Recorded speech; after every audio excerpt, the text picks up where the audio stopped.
think it's that's one of the things that actually pissed off my chat yesterday was somebody easily reversed it into his relationship with Fuentes and Myron Gaines. Yeah. Isn't fucking nice in his tone with Myron Gaines. He is. He absolutely is. Yeah, and he still has contention, and he still clarifies the ideology. Yeah, he has contention. I still have a point from 40 fucking minutes ago that I wanted to. And it's funny that Connor knew the exact argument here, and now.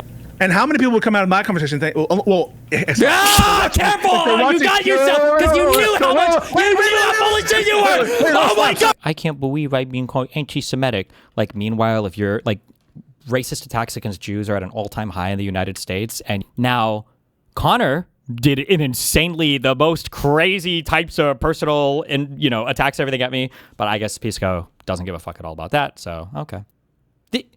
This guy engaged in some of the most insane, over-the-top personal attacks on me because I was thinking about making the request of not having people in his Discord that were justifying A-logging and harassing indefinitely my minor child.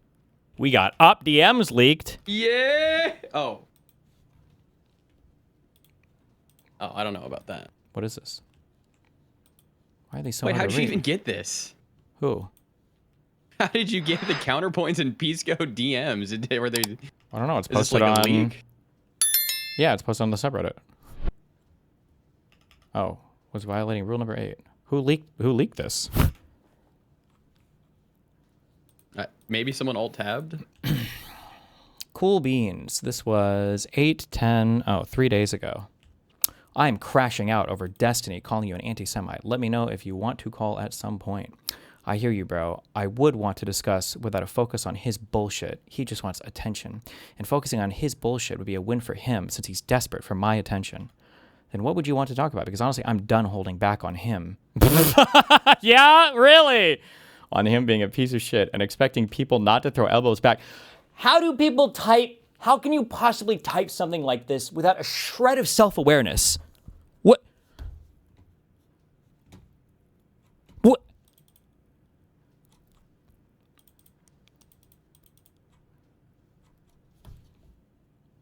I'm fine with you doing it, but I think he specifically wants my attention. I blocked him. I didn't even know he blocked me.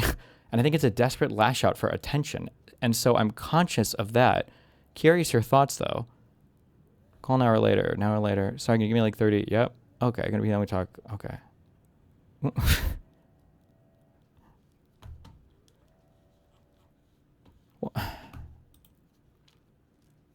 I'm done holding back.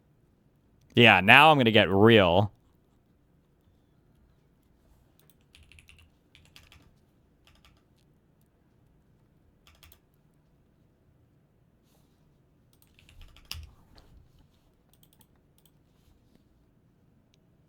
Does this start with them chatting or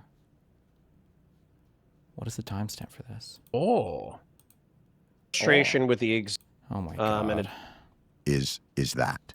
So I think it's much more economic. Like, well, and even Project 2025 itself is kind of a complicated story, right? Because Project 2025 was written by the Heritage Foundation. It was explicitly disavowed by Donald Trump on the campaign trail, who was... What does he say he blocked me on? Hold on. I don't even know what he blocked me on. PiscoX.com. Did he mean on Twitter? Oh, yeah. Nice.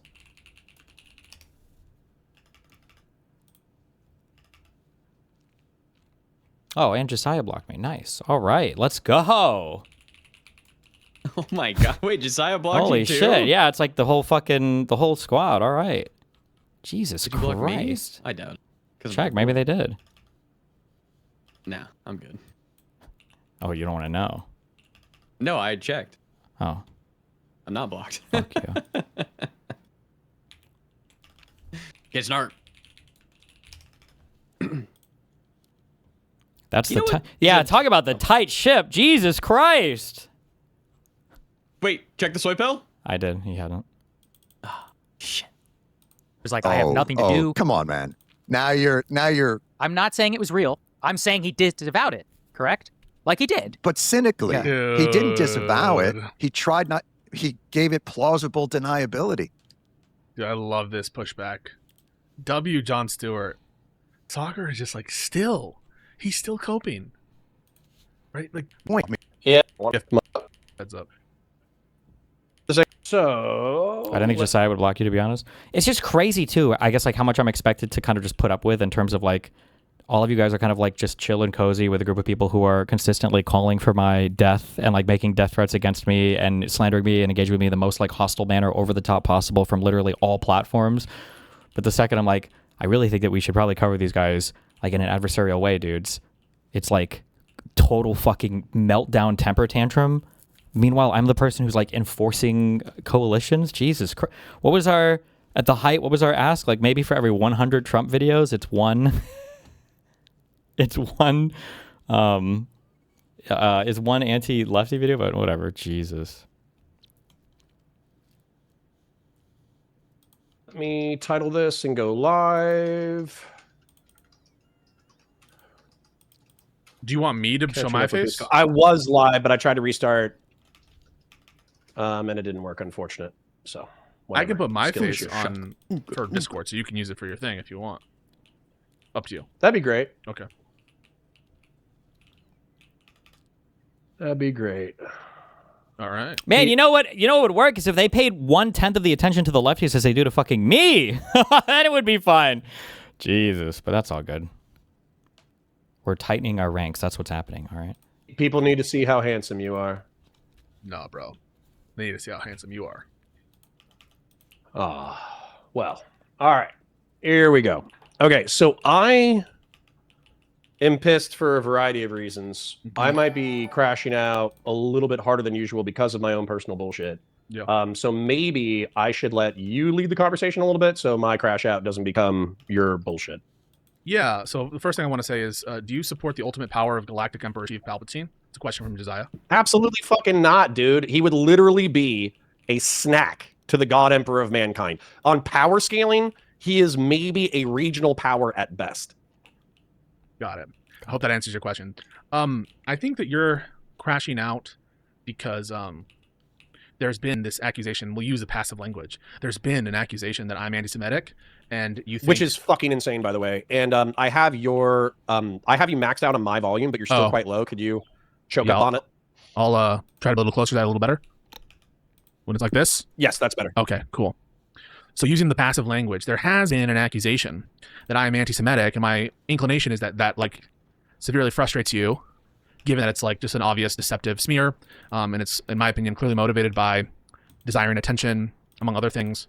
And what? Certainly they'll maybe engage with the arguments, I guess, or why is, I don't understand why it's always just so, it's like not, I don't know what it is about me. It must be my fault because I bring this out of people.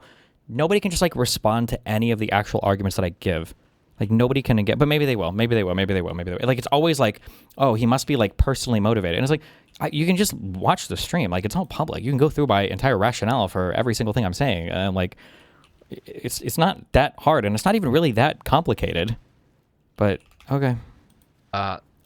Just as a refresher,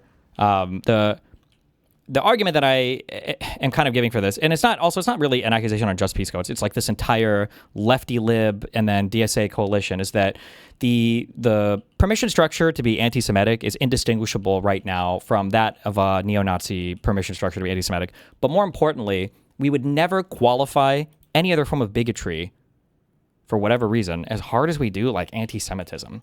Like if people had created some notion that everybody from Africa is secretly controlling the U.S. government and they all engage in the same type of behavior, but it's not every single African, like some of them are good, 10%, that like there's no world where if I say like I don't hate Africans, I have friends that are Africans, I don't want anything bad to happen to Africans, but I need to be able to honestly speak about Africans are literally dictating orders to the U.S. government and their control. I don't have any of that, but like this is like there's no other form of bigotry where we'd be like, well, they're not racist, but they're like creating an they're creating like a racist permission structure, and then they're using points that are indistinguishable from other bigots that are being used to further other forms of bigotry against like you would just never use say, oh, this person's bigoted, or at the very least they're part of like a structural bigotism or racism or misogyny or whatever the fuck else that is facilitating it. And I feel like I've fucked my mind a little bit just because the anti-Semitic shit has been used so much by people on the left in the past towards basically everybody, calling them a neo-Nazi or calling them anti-Semitic or whatever the fuck, that unfortunately, it feels kind of cringe to say that somebody is anti-Semitic or contributing to anti-Semitism or whatever.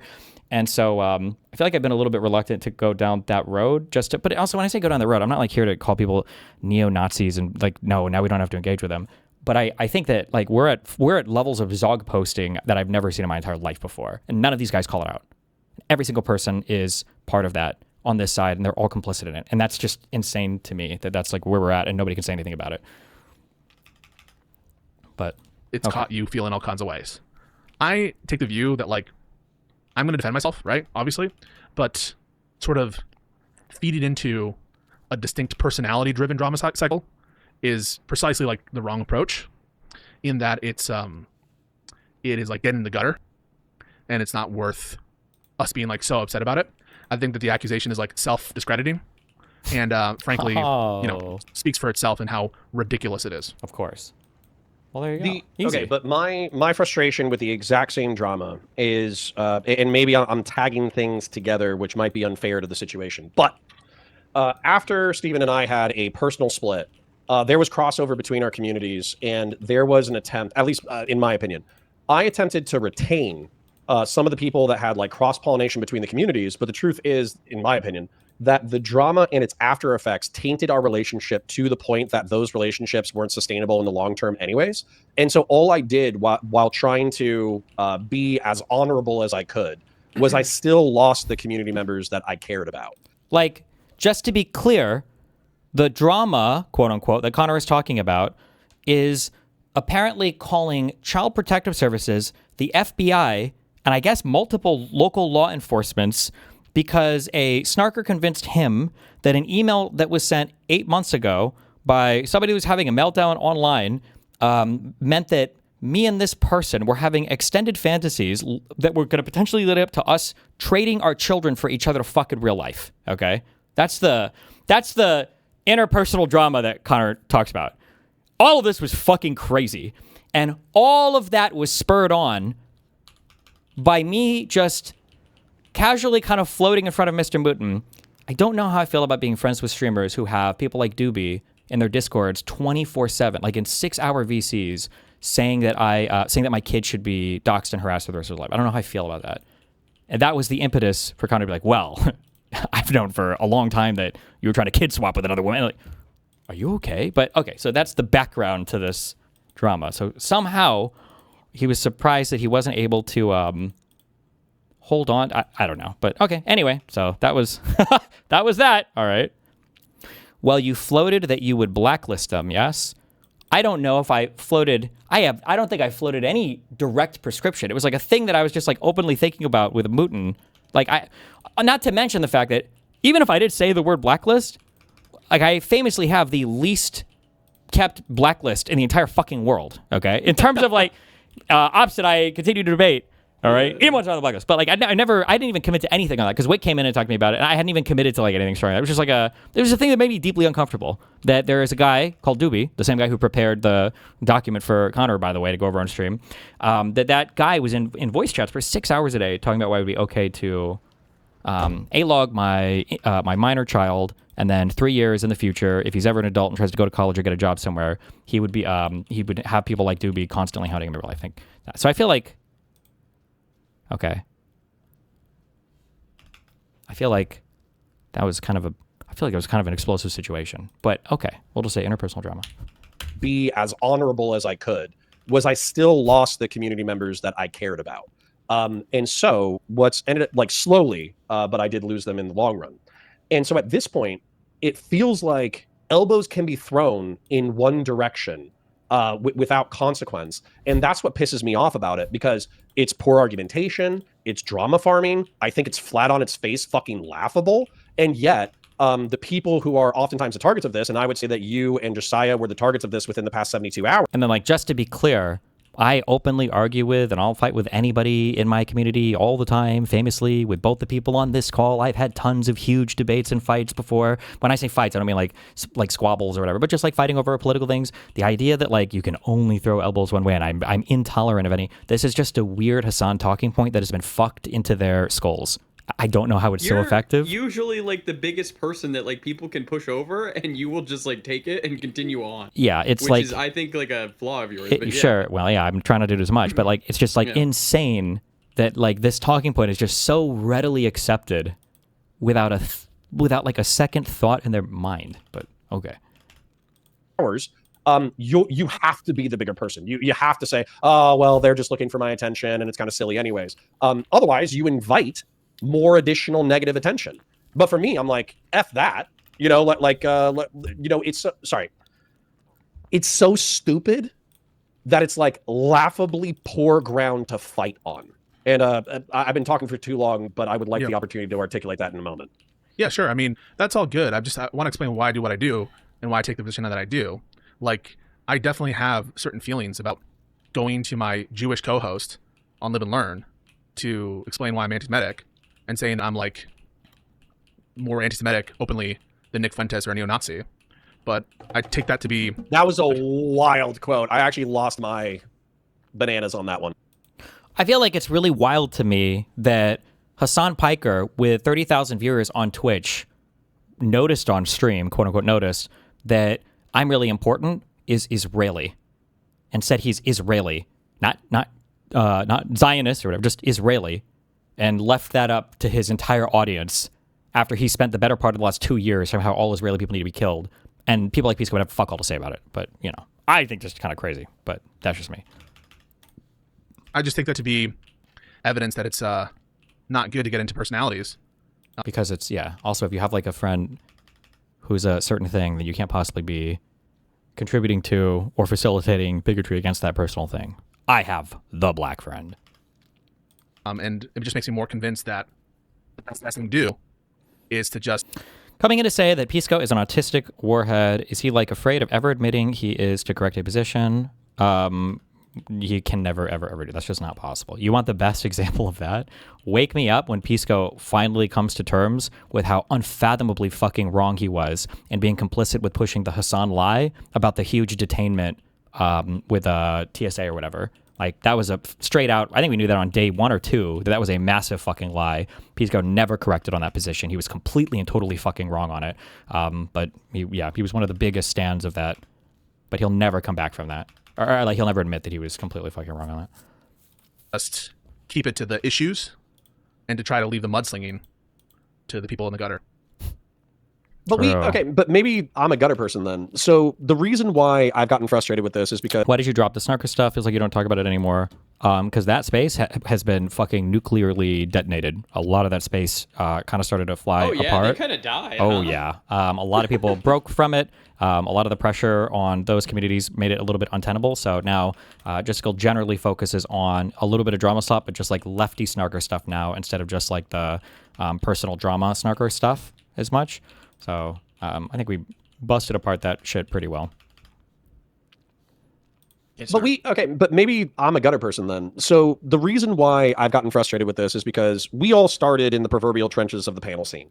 So we started in the Prime Kai Reverie Roundtable. We started in the Dylan Burns Hippy Dippy Roundtable. And of course, like, there was an element of personality throwing elbows, mudslinging, personality attacks, etc. within those spaces.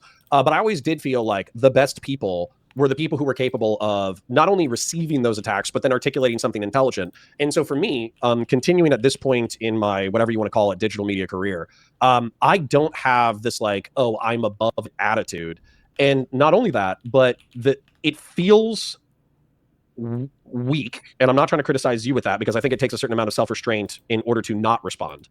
But it feels one-sided to not respond, because the argument is so laughable, which I want to articulate real quick. I was watching Steven's conversation with Mantis justifying his poor behavior. And in there, he asserts that bigotry is defined, and then he basically defines systemic racism. Then he conflates systemic racism with interpersonal bigotry. Then he goes on to accuse you of having not only interpersonal bigotry against Jewish people, but of having such flagrant bigotry that you are equivalent to a Nazi.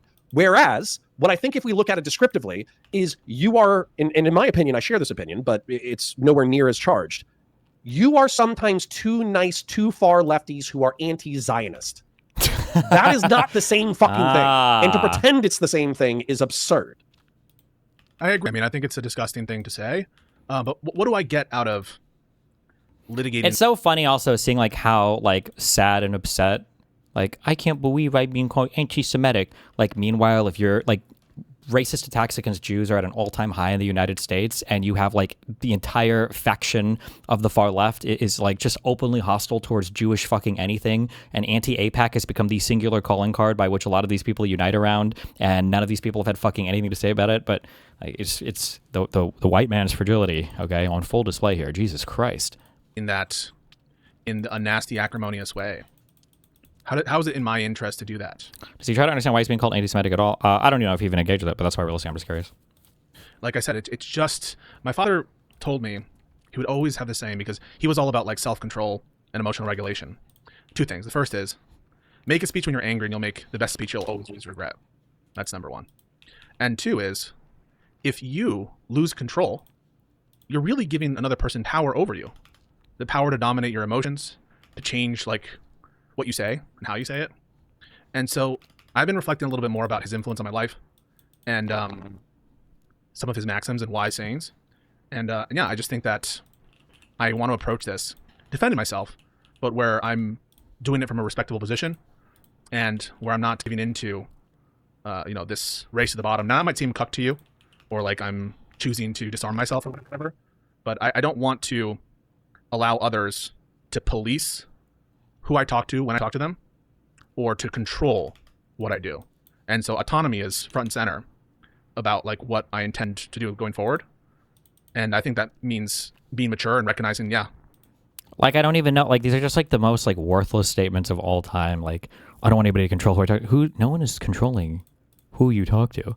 I think it's just like, if you're on this team, it feels like these conversations should be going a certain way, unless you're actually on another team, in which case that would that might be a good thing to like specify, I guess, if you're not actually like a center-left lib and you are okay with these people facilitating some hostile takeover or whatever of the Democratic Party. But then I'm also confused because I don't know what Pisco's actual position is, because there were bullets that he was biting in the convo with Conduit, I think, that I don't think Pisco believes, but it's very dangerous. Have you ever seen like Code Geass? I think so, yeah. There was a scene in Code. So the guy, he has an eye, he looks at people and he command them to do things. Mm-hmm. There's a scene where like he accidentally says something to like his sister, like, "Oh, wouldn't it be funny if I told you to kill all Japanese people?" And then she like, "Oh shit!" She got fucking mind controlled by it. And that was like a huge turning point in the anime, right? Mm-hmm. I feel like Pisco has like a Geass where when he like takes a position on something, that's it. He's there forever. So he's like Geassed himself into like such like dumb arguments sometimes, like the argument about oh god, hold on, I'm trying to think. What was the oh fuck. What was I just thinking before I said this? Hold on. Control what I do. Oh yeah. I don't think that he would go on Fox News and give a completely and totally uncritical performance. But I think Conduit asked him that. If Fox News was to bring you on and it was just to like bash like a black criminal and, you know, their analysis was correct, would you go on just to support their analysis without being critical of Fox News at all? And they just want you to come on and support their analysis of like why the black criminal's wrong. And Pisco said yes. But I just can't believe that's true. And I feel like that was a dumb position that he like Geassed himself into. And so I don't think he ever changed it. But there's just no way. Got it. So they're like positions you think he's just taking. I can't possibly believe that. Or when he was making that one statement about how like putting up a sign that says like no blacks allowed isn't like, that's not necessarily racist. Or being like a Holocaust revisionist doesn't necessarily make you anti-Semitic or whatever. That like the amount of qualifiers that he was adding for these forms of bigotry it was thresholds that would never ever be placed on anything else. So, I don't know, man. And so autonomy is front and center about like what I intend to do going forward. And I think that means being mature and recognizing, yeah, asymmetry, but that's just the way, I think it's the best way to like. No, go for it. I think interest.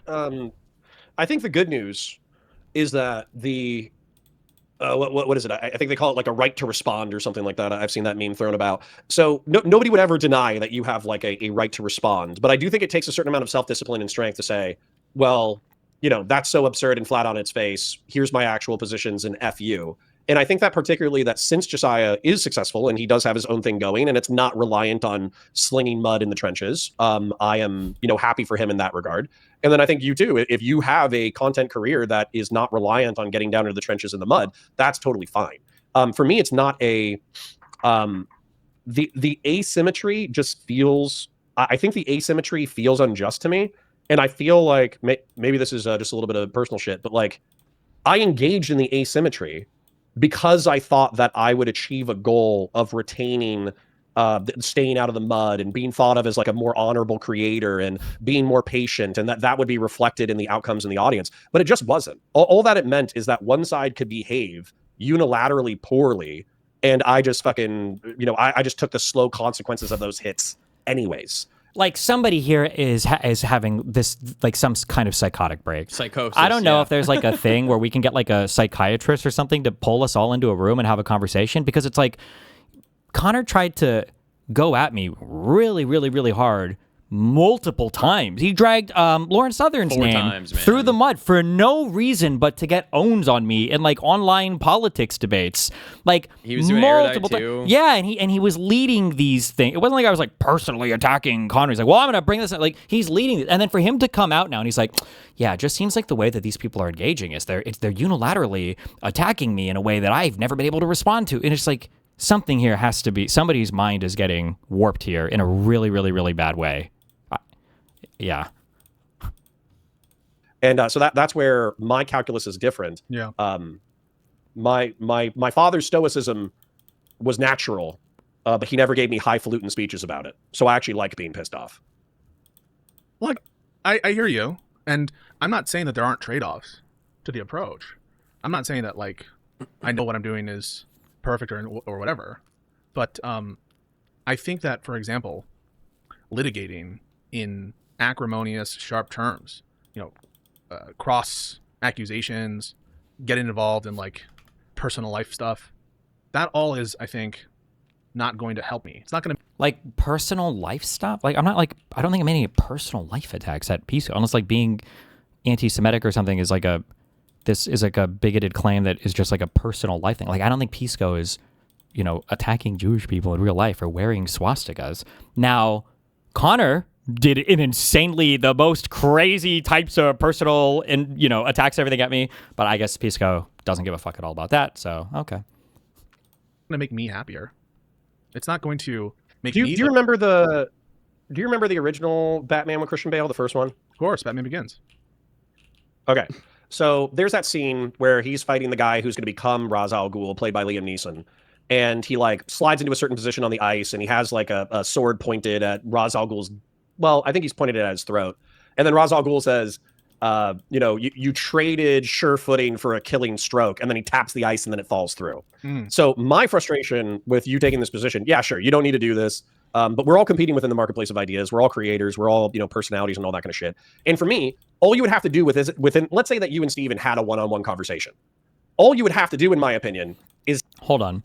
Destiny Wade. Pisco said that he would go onto Fox to talk about a case if he agreed, not just to bash on a black person, and that he would offer supplementary info to counter the obvious racist slant that the Fox would... No.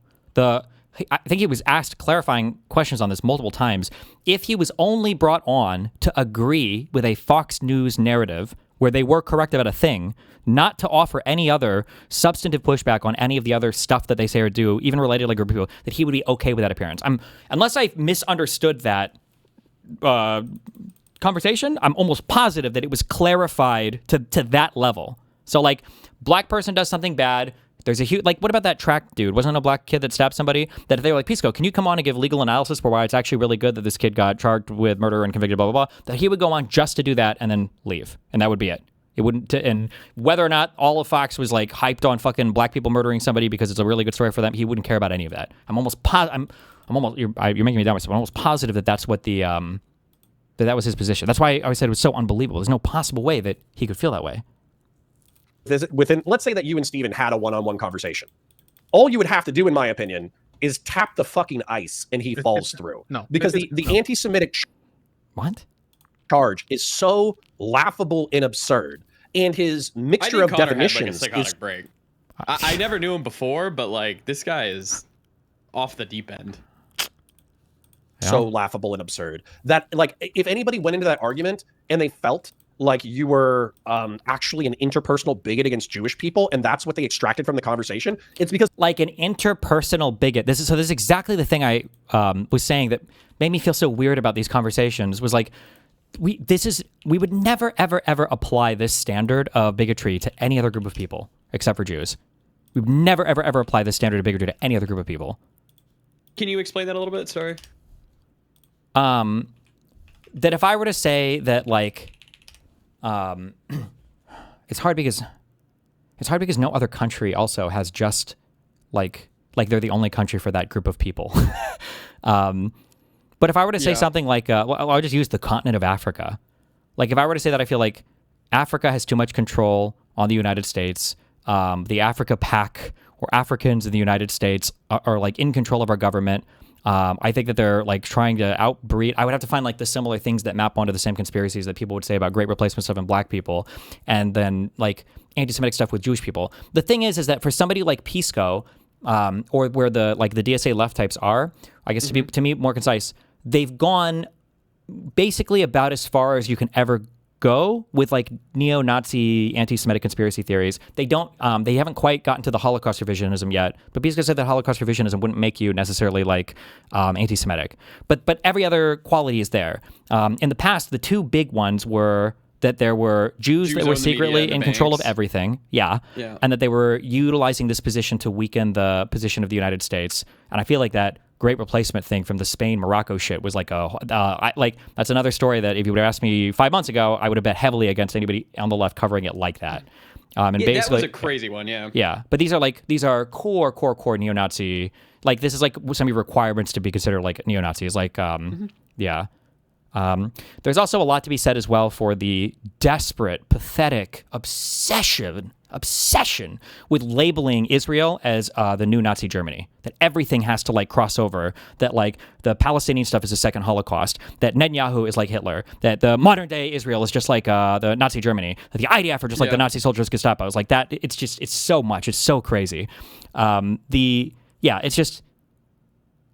Like, I don't know what you would ever need to change from that position because the thing that triggered me the most about all of this was that when Pisco was trying to have the conversation back and forth with Conduit, he kept making this charge of like, well, interpersonally, I wouldn't hate any of these people. And I feel like that fundamentally misunderstands like almost all forms of bigotry. Nobody would ever say that you require a form of interpersonal hatred to hate particular minorities. Like, I'm sure there were some, I don't know if you would say like the majority of slave owning Americans or the majority of white people in the 600 years, do they like hate black people? Like, I don't know if you would say they hate black people. Like, do you hate cows and sheep and pigs that you farm? No, you just think black people are slaves, right? Or I don't know if you would say that like men who denied women the right to vote until the 1900s, until 1920 or whatever in the United States, I wouldn't say they hated women, right? They just viewed their role in society separately. Like, I don't, it's pretty rare, I think. It happens a lot with like racism, that people will hate other people, but bigotry does not require like an interpersonal hatred. And then, much to the opposite, I feel like a lot of bigotry tends to, and I guess people maybe are working backwards for some reason, but it'll be like rationally justified, like it's not like to do the Nazi thing. It's not like all of Germany was like, oh man, we all really hate Jews, and because we hate Jews, let's fucking Holocaust them, right? There was a whole story for how they were controlling the culture, facilitating communism entering Germany, responsible for German media misreporting on the front lines in World War I. That all of this stuff was like part of why there was a huge Jew problem and you had to do something with them, right? It wasn't that they were all, I don't even know if the majority of them were like interpersonally hated Jewish people. Maybe for Germany they did because the hatred for Jewish people is such a unique thing compared to even how they viewed other races. But it's just like it fundamentally misunderstands bigotry, and it places bigotry in such a box that you could never ever ever identify. Like Fuentes would not be would Pisco say that Fuentes is anti-Semitic? Like, I don't know by what measure you could even consider Fuentes anti-Semitic. And I'm not saying a Nazi or a neo-Nazi. I'm saying anti-Semitic at all. Because I don't know have I ever heard Fuentes say, I hate Jewish people. I hate the Jewish people. I hate Jews. I hate Jewish people. Maybe he has. But like, he does think that they control the government. He does think that they force our hand for all of U.S. foreign policy. He does think they're in control of the media and all the politicians. He does think that they try to intentionally weaken the position of the United States of America. Like, all of these are the exact same things that people say about AIPAC, by the way. It's just such a weirdo world where this like anti-Semitism gets such a hyper-specific form of defining it such that I guess nobody is ever really an anti-Semite unless you literally come out and just say, I hate Jews. It's like, actually an interpersonal bigot against Jewish people, and that's what they extracted from the conversation. It's because they're actually 80 IQ dipshits. And so in my opinion, Steven has almost baited you by, you know, pointing a sword at your throat or whatever, but he's on a patch of very thin ice. Yeah, I don't view... It's also weird here too. One day I'm going to drug myself up and I'm just going to go with the flow on all these things because it's really annoying. Standing against the wind on this, okay? Like, where is the, like, this reminds me when people were like, the worst thing you can ever call a white man is racist. It's over for him if you call him racist. Where they're like, he's pointed a sword at your throat. For saying you are anti-Semitic? Nobody fucking cares right now. That's like the least cared about fucking thing on the fucking planet. Who the fuck? He might get invited to podcasts. Yeah, for that. Jesus. Like, who the fuck cares? We have Democratic politicians, not many, but are posing alongside a guy who, like, openly fucking wants ethnic cleansing of the entire country of Israel now. Like, who cheers on terrorist acts in Israel? Like, what do you mean? Like, where he pointed a sword at your throat by saying you're anti-Semitic. Who the fuck is listening to Destiny's accusations? And all my Zionist fans left because they hate me because I fucking hate Netanyahu. So, it's just such a stupid fucking, I don't know, it's so cringe. Whatever. Your throat or whatever. But he's on a patch of very thin ice. Yeah, I don't view it that way. I view this, that's precisely the kind of cycle that I want to just get away from. Like, this is the kind of thing which I think is very, I view all of this as kind of a desperate cry for attention. And it's not just him, really. I think also from other, I've been like public enemy #1 on their Reddit. And like, you should see some of the comments that people send me of stuff. No, Hassan's public enemy #1. Nice try. Did you hear that? Some of the comments that people send me. Whose people? It's Doobie and Justical and Kilo and 100%. Yep. Yeah, 1 trillion%. Same people that probably sent it to Hassan. Yeah. And it's not just him, really. I think also from other, I've been like public enemy #1 on their Reddit. And like, keep in mind, Pisco literally has me fucking permabanned from his Discord, and he has had for months. So it's like, okay, dude. You should see some of the comments that people send me of stuff. It's all hands on deck. And listen, I'm not trying to make like a big victim thing or whatever. I can take it, you know. It's not gonna change how I think the best way to just remove any power or control that anyone has over what I do is to just keep doing what I want to do. Which, when has that ever been not the case in the past, like, year or two? Like, what is the... Oh, nice, Kathy Doyle. Yeah, all these people have been in... Nice, they're all there. When has it ever been the case that I'm like, oh, Mindwaves TV... It's funny that you know all their names. You're like, oh, it's all the usual suspects. Yeah, all the usual suspects are there. Yeah.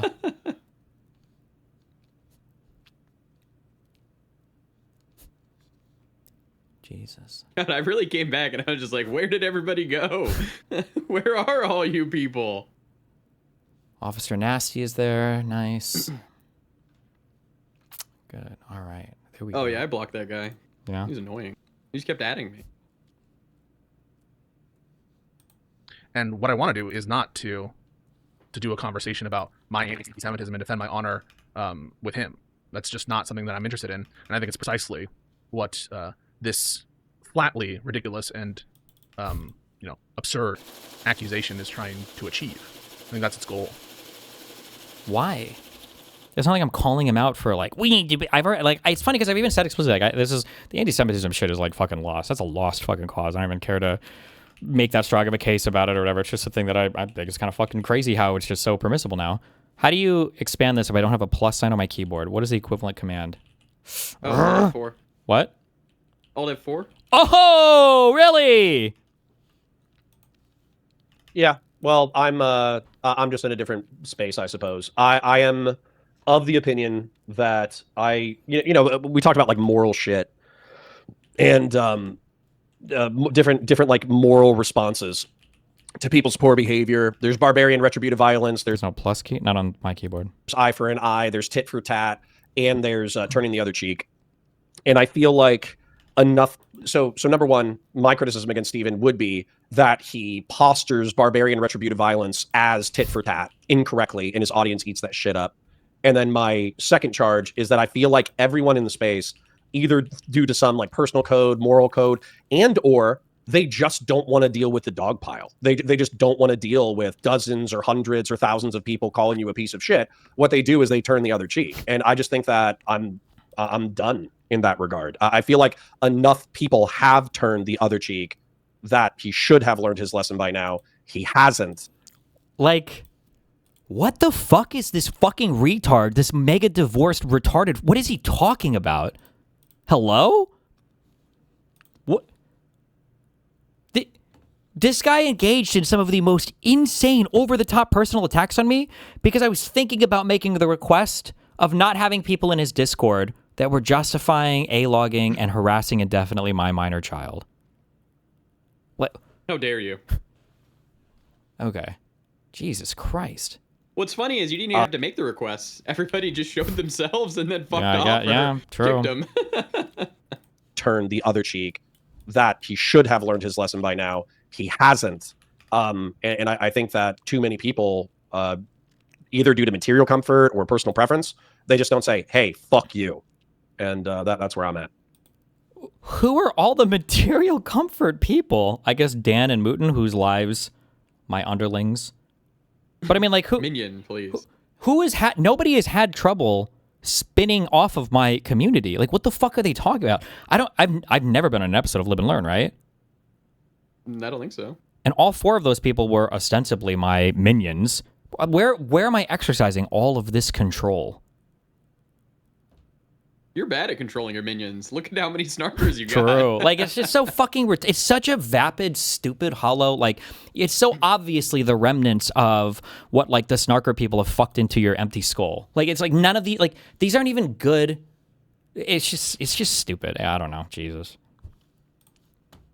I think that's what I'm doing.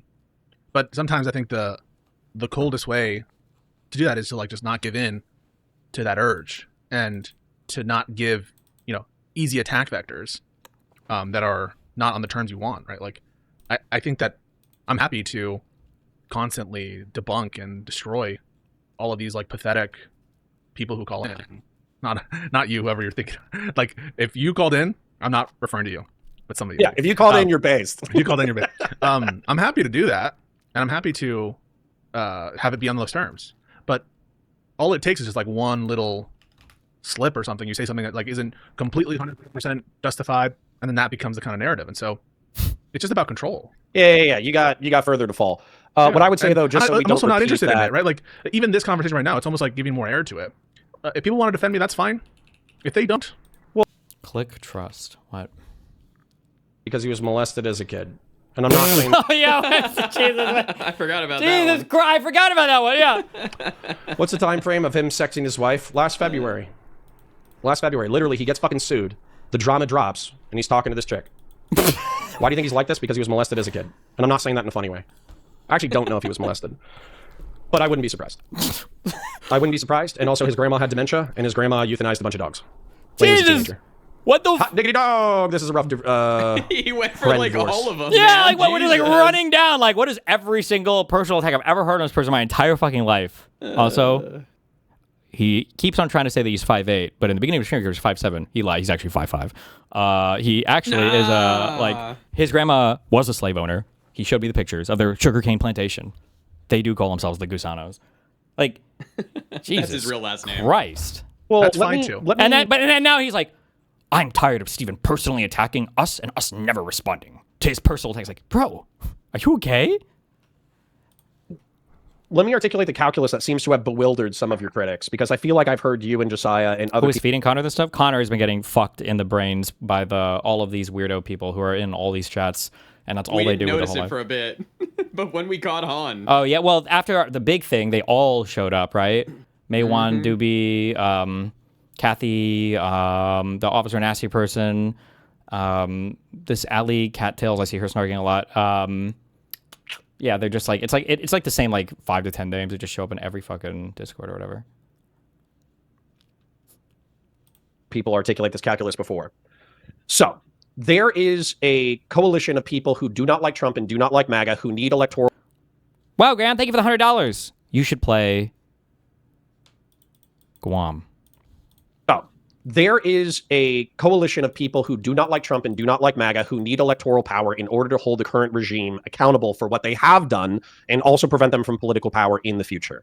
The smartest thing to do, I think electorally, is cast as wide of a net as possible. So even if you find, even if you're not personally a socialist who wants to decommodify basic human needs and have workers own the means of production, you think that casting a net wide enough that also appeals to the Democratic Socialists of America, not specifically the organization, but the 30% of the Democrats who actually identify as Democratic Socialists, that's a reasonable thing to do when you need to win against the right. And so we can have our criticisms of maybe Hassan Piker's rhetoric, our criticism of maybe working with Hassan Piker or whatever. But at the same time, we shouldn't lose our shit and pretend that every single DSA candidate is, number one, a Marxist-Leninist, number two, going to be able to implement a Marxist-Leninist agenda from a governorship position in whatever fucking state we were talking about. And also, adding on to that argumentation, is the fact that you believe that the guardrails are going to hold, that even if we got some lunatic Marxist in power, effectively the balance of state legislatures, the balance of the legislature, et cetera, is not going to institute some like authoritarian Orwellian CCP nightmare within 72 hours of their election.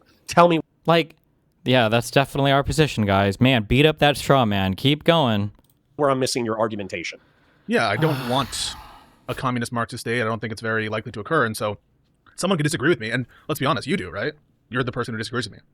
The way you disagree with me is the cringiest shit about this entire thing is I literally agree with Wick, Destiny, and Mooten that voting for a leftist socialist is too far, and it's not a behavior that I myself will do, but I find the vilification of yourself and Josiah so vile, I feel like I need to actually show what you've been arguing rather than what you've been accused of arguing.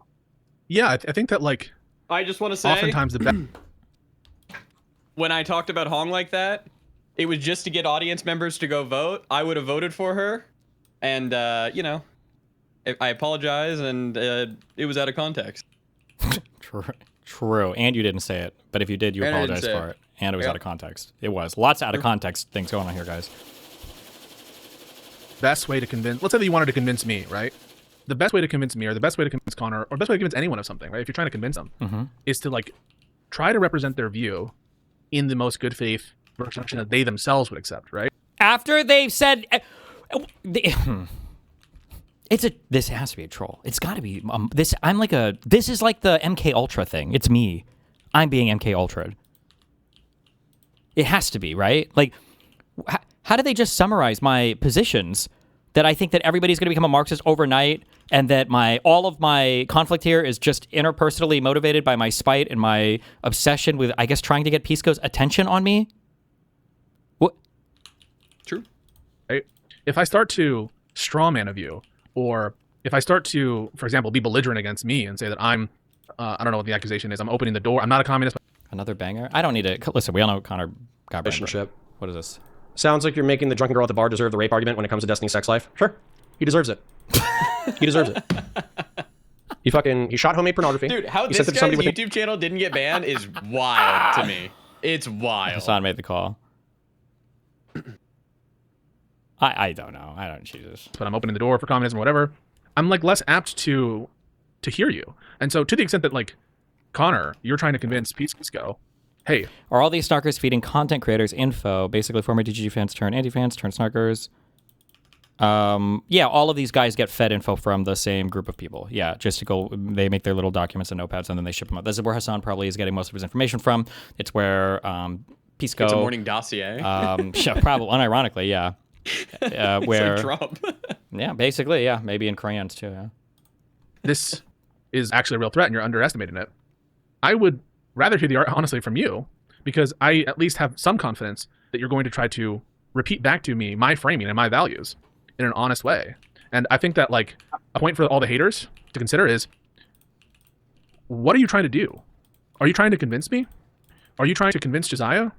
Are you trying to... No, they're trying to tribally excise you. That's okay. I don't need to be a part of that tribe. I mean, I can be my own tribe. I can speak for myself. And so if you want to excommunicate me, that's okay. I don't want to be a part. Like, you're not even in the community. I feel like I'm like I feel like I'm like hanging off of on the very outer edge of all these guys. It's not like we're like, I don't even know, dude. A group of people who lie about me constantly, lie about my views about these terms and about these arguments, do debunk stuff, and like that's not fun for me. Like lie about, like we watch it long form. Well, I mean, like, we're watching so much of the thing. I feel like I watch more of people's stuff than anybody who has fuck all to say about me.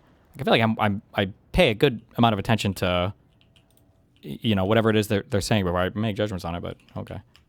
Like, I feel like for a lot of it, I even say, like, this, whatever you just said in chat is so fucking retarded. There's no possible way that, you know, XYZ actually said it. And then I'll go and I'll try to find the actual thing itself. You're like, oh, they did. And who would it be fun for?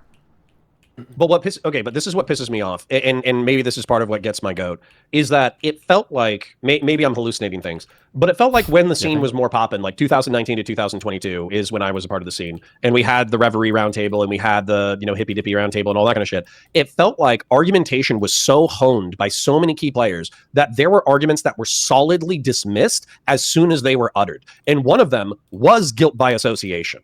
And so one of my frustrations with this entire line of attack is that effectively I watched a segment where Steven was criticizing you and Josiah for being like lefty cocksuckers and lefty like enablers or whatever, which if you wanted to say you sanitize and normalize far lefty rhetoric by being friendly with far lefties, that's a criticism I have of you.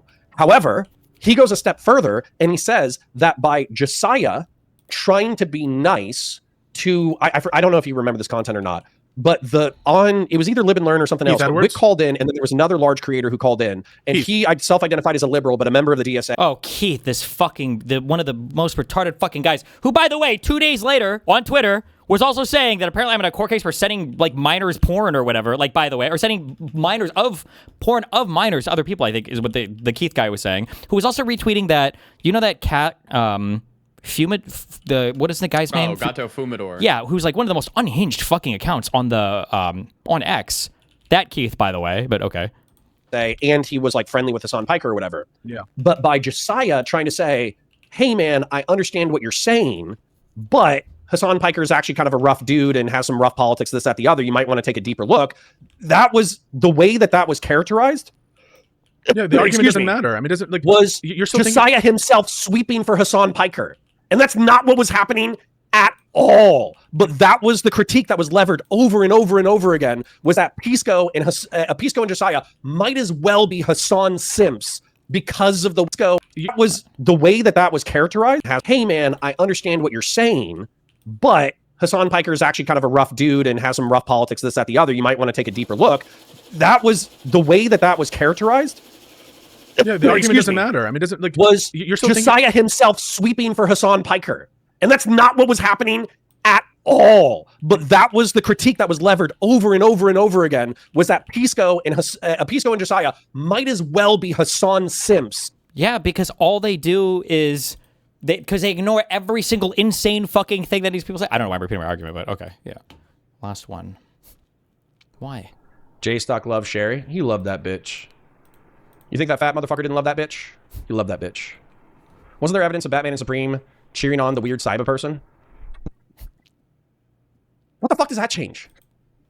What the fuck does that change? I just said I was gonna go fucking dig up J-Stock's fucking dad and turn him into a desk. If you cheered me on, do you deserve to get doxxed? What the fuck is wrong with you? You guys are so fucking stupid. You just be saying shit. Or no? Yes or no? Y'all literally just be saying shit. Demi. Okay, I don't know. Thank you, ads. Because of the way that they approached the conversation. And it was so divorced from what the content actually was, I was pissed. Like, legitimately pissed. No, I mean, I hear you, but like, I was I think the frame of reference that you offered, right, is a rational one, but it's just like not what's being operated. This is not about substance. It really isn't. If you take a transcript of that episode of Live and Learn, and you just follow what people are saying, it's really hard to make sense of some of the complaints about Josiah or IRI, which, by the way, those complaints were made of IRI, that he was sweeping for Keith. I think his last name is Edwards. I didn't even know who that person was.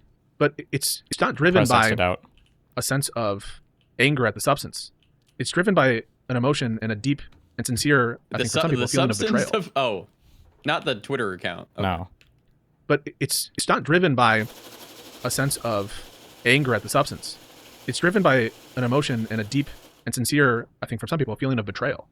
I think this is like the final level of like mind implosion, is when you become completely and totally incapable. And it's also like this is just the Hassan talking point repeated, is when you're incapable of addressing any level of the argument. It's just it must be all personal, I guess, and then that's it. And it's Yes. Yes, and I do think. What ads? I understand he's crazy. Why? I don't need to watch more of it. What?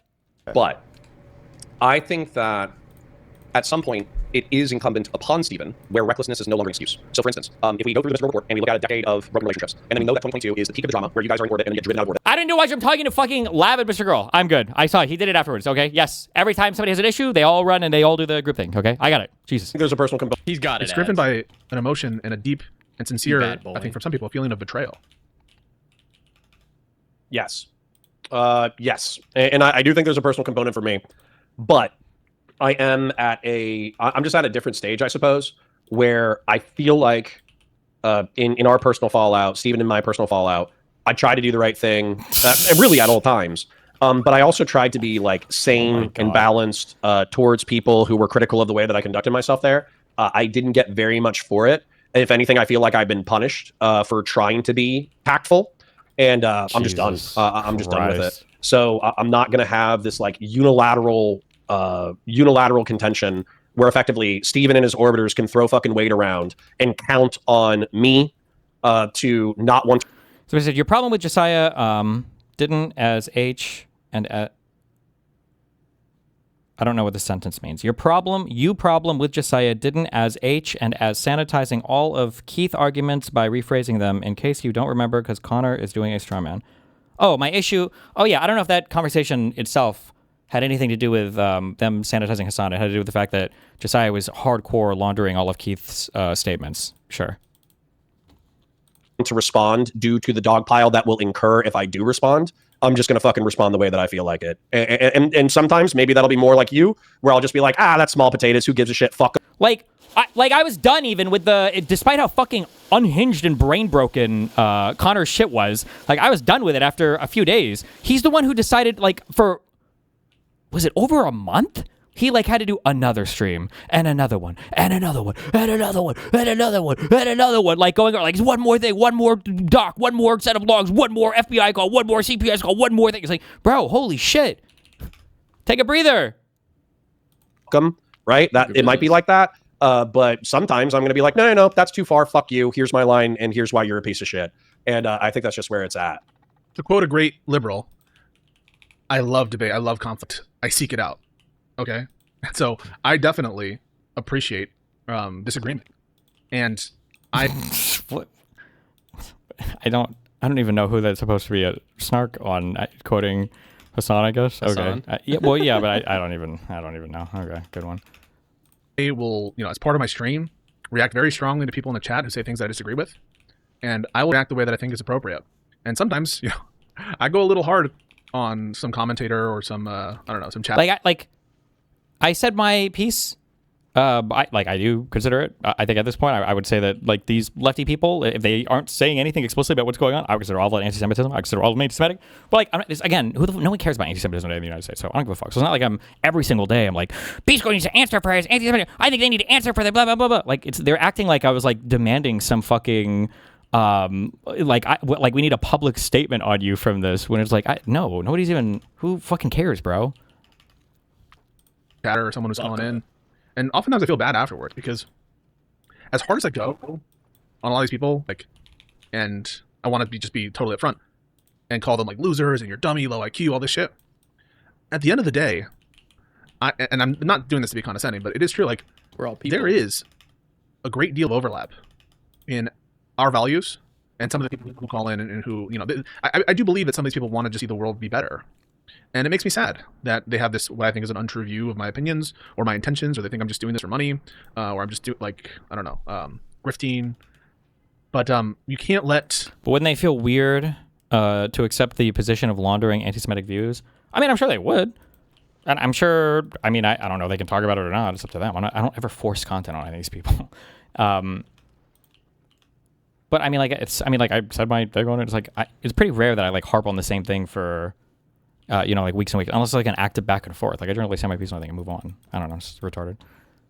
Or I'm just grifting. But you can't let that kind of constant negativity, and trust me, I have received a lot of it. But I'm not like freaking out about it because I feel like I can handle it, and because I don't want to let them have control over me. And if I start, carrying the weight of all this negative shit. You're grifting. You're a liar. You should be kicked off. Live and learn. You know, you're not even a true Democrat. You're not even a liberal. You don't even believe what you're saying. You're just hard-headed. If I really I can't believe that for some of the things, I just can't.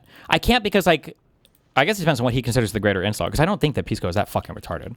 Like, the TSA thing is just, it's the most obvious thing that he was just so incorrect on. That I know he's traveled internationally before, and I know that he is a real lawyer from a very good law school, and I know that he understands how TSA works and how immigration works. I know he knows these things.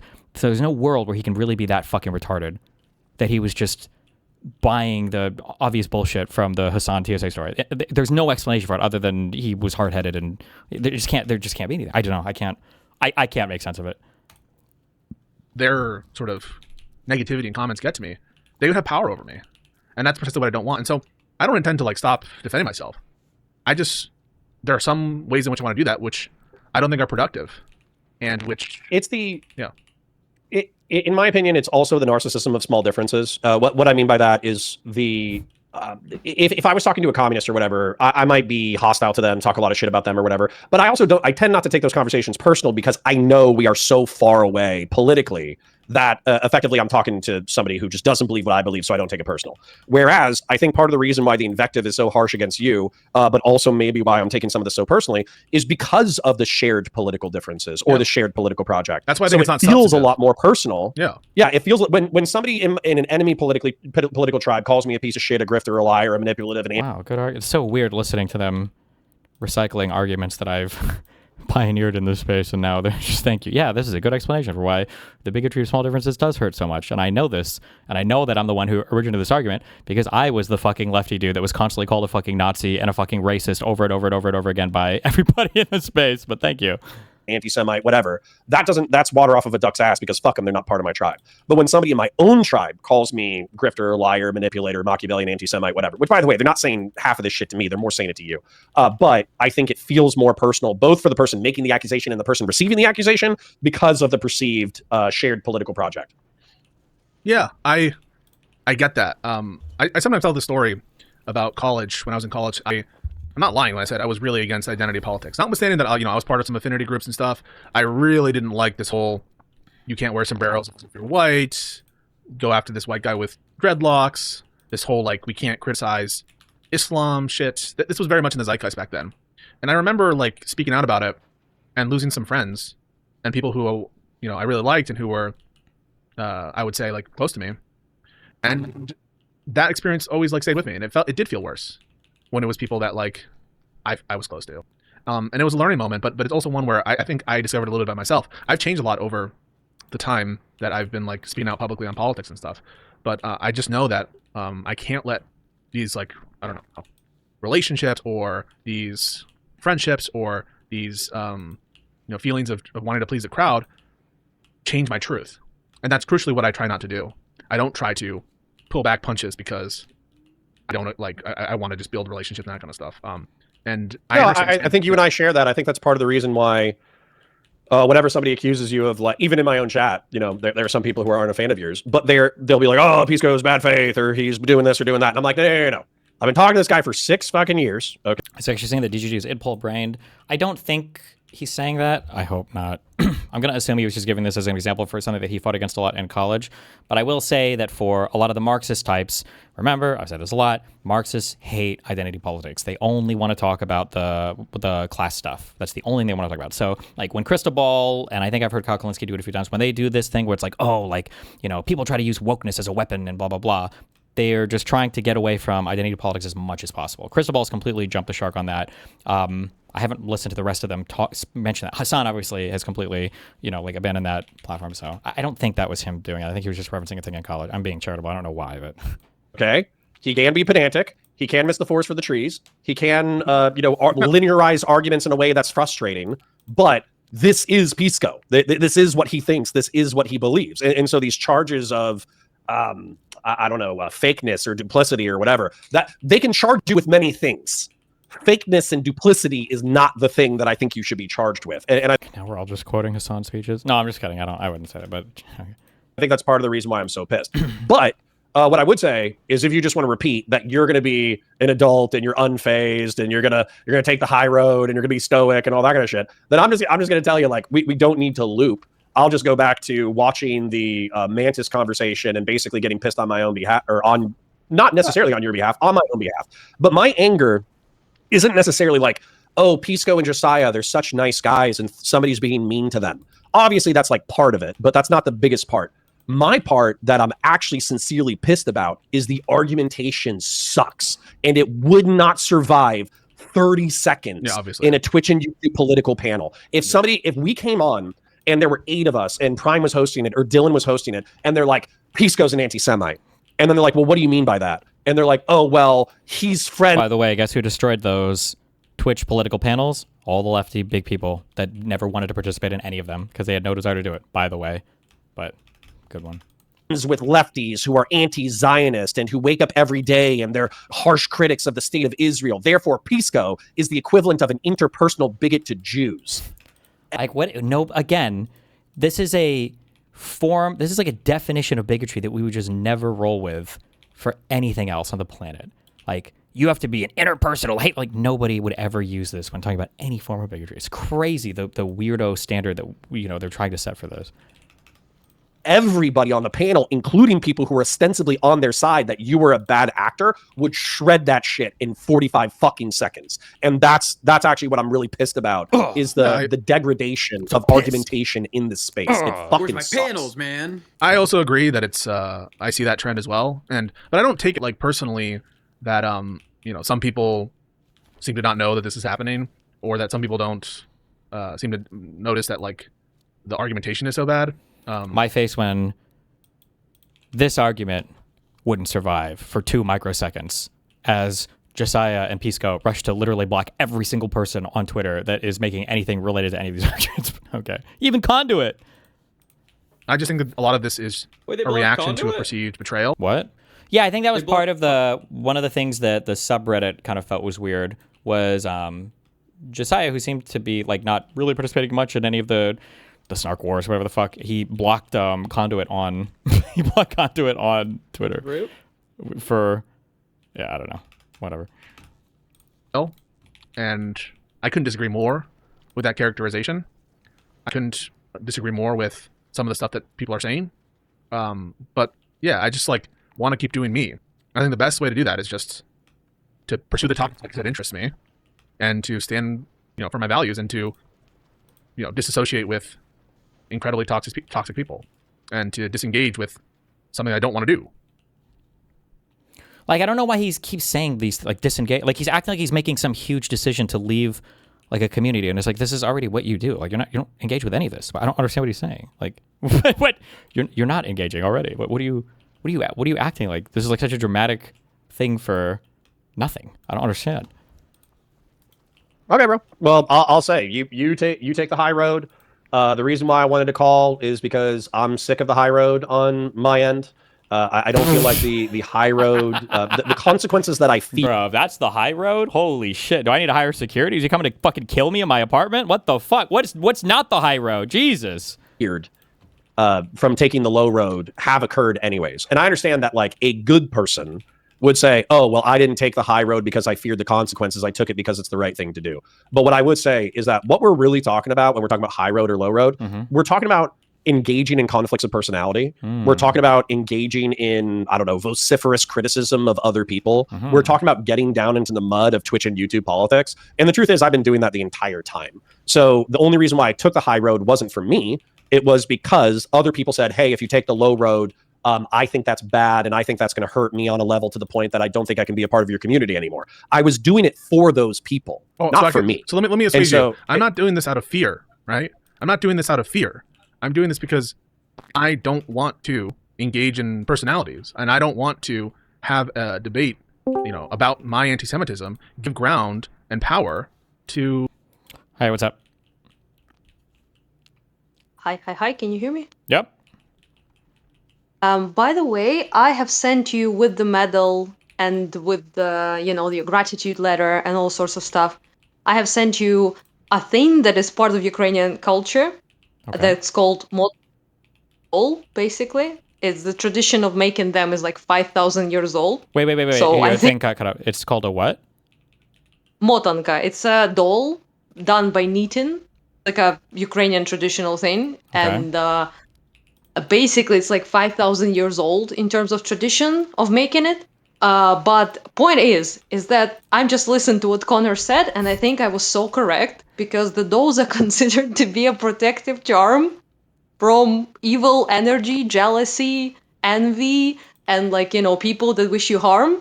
Because if that was his high road, Oh, you need a doll to protect you from the low road. yeah. Jesus I think. Christ. Yeah.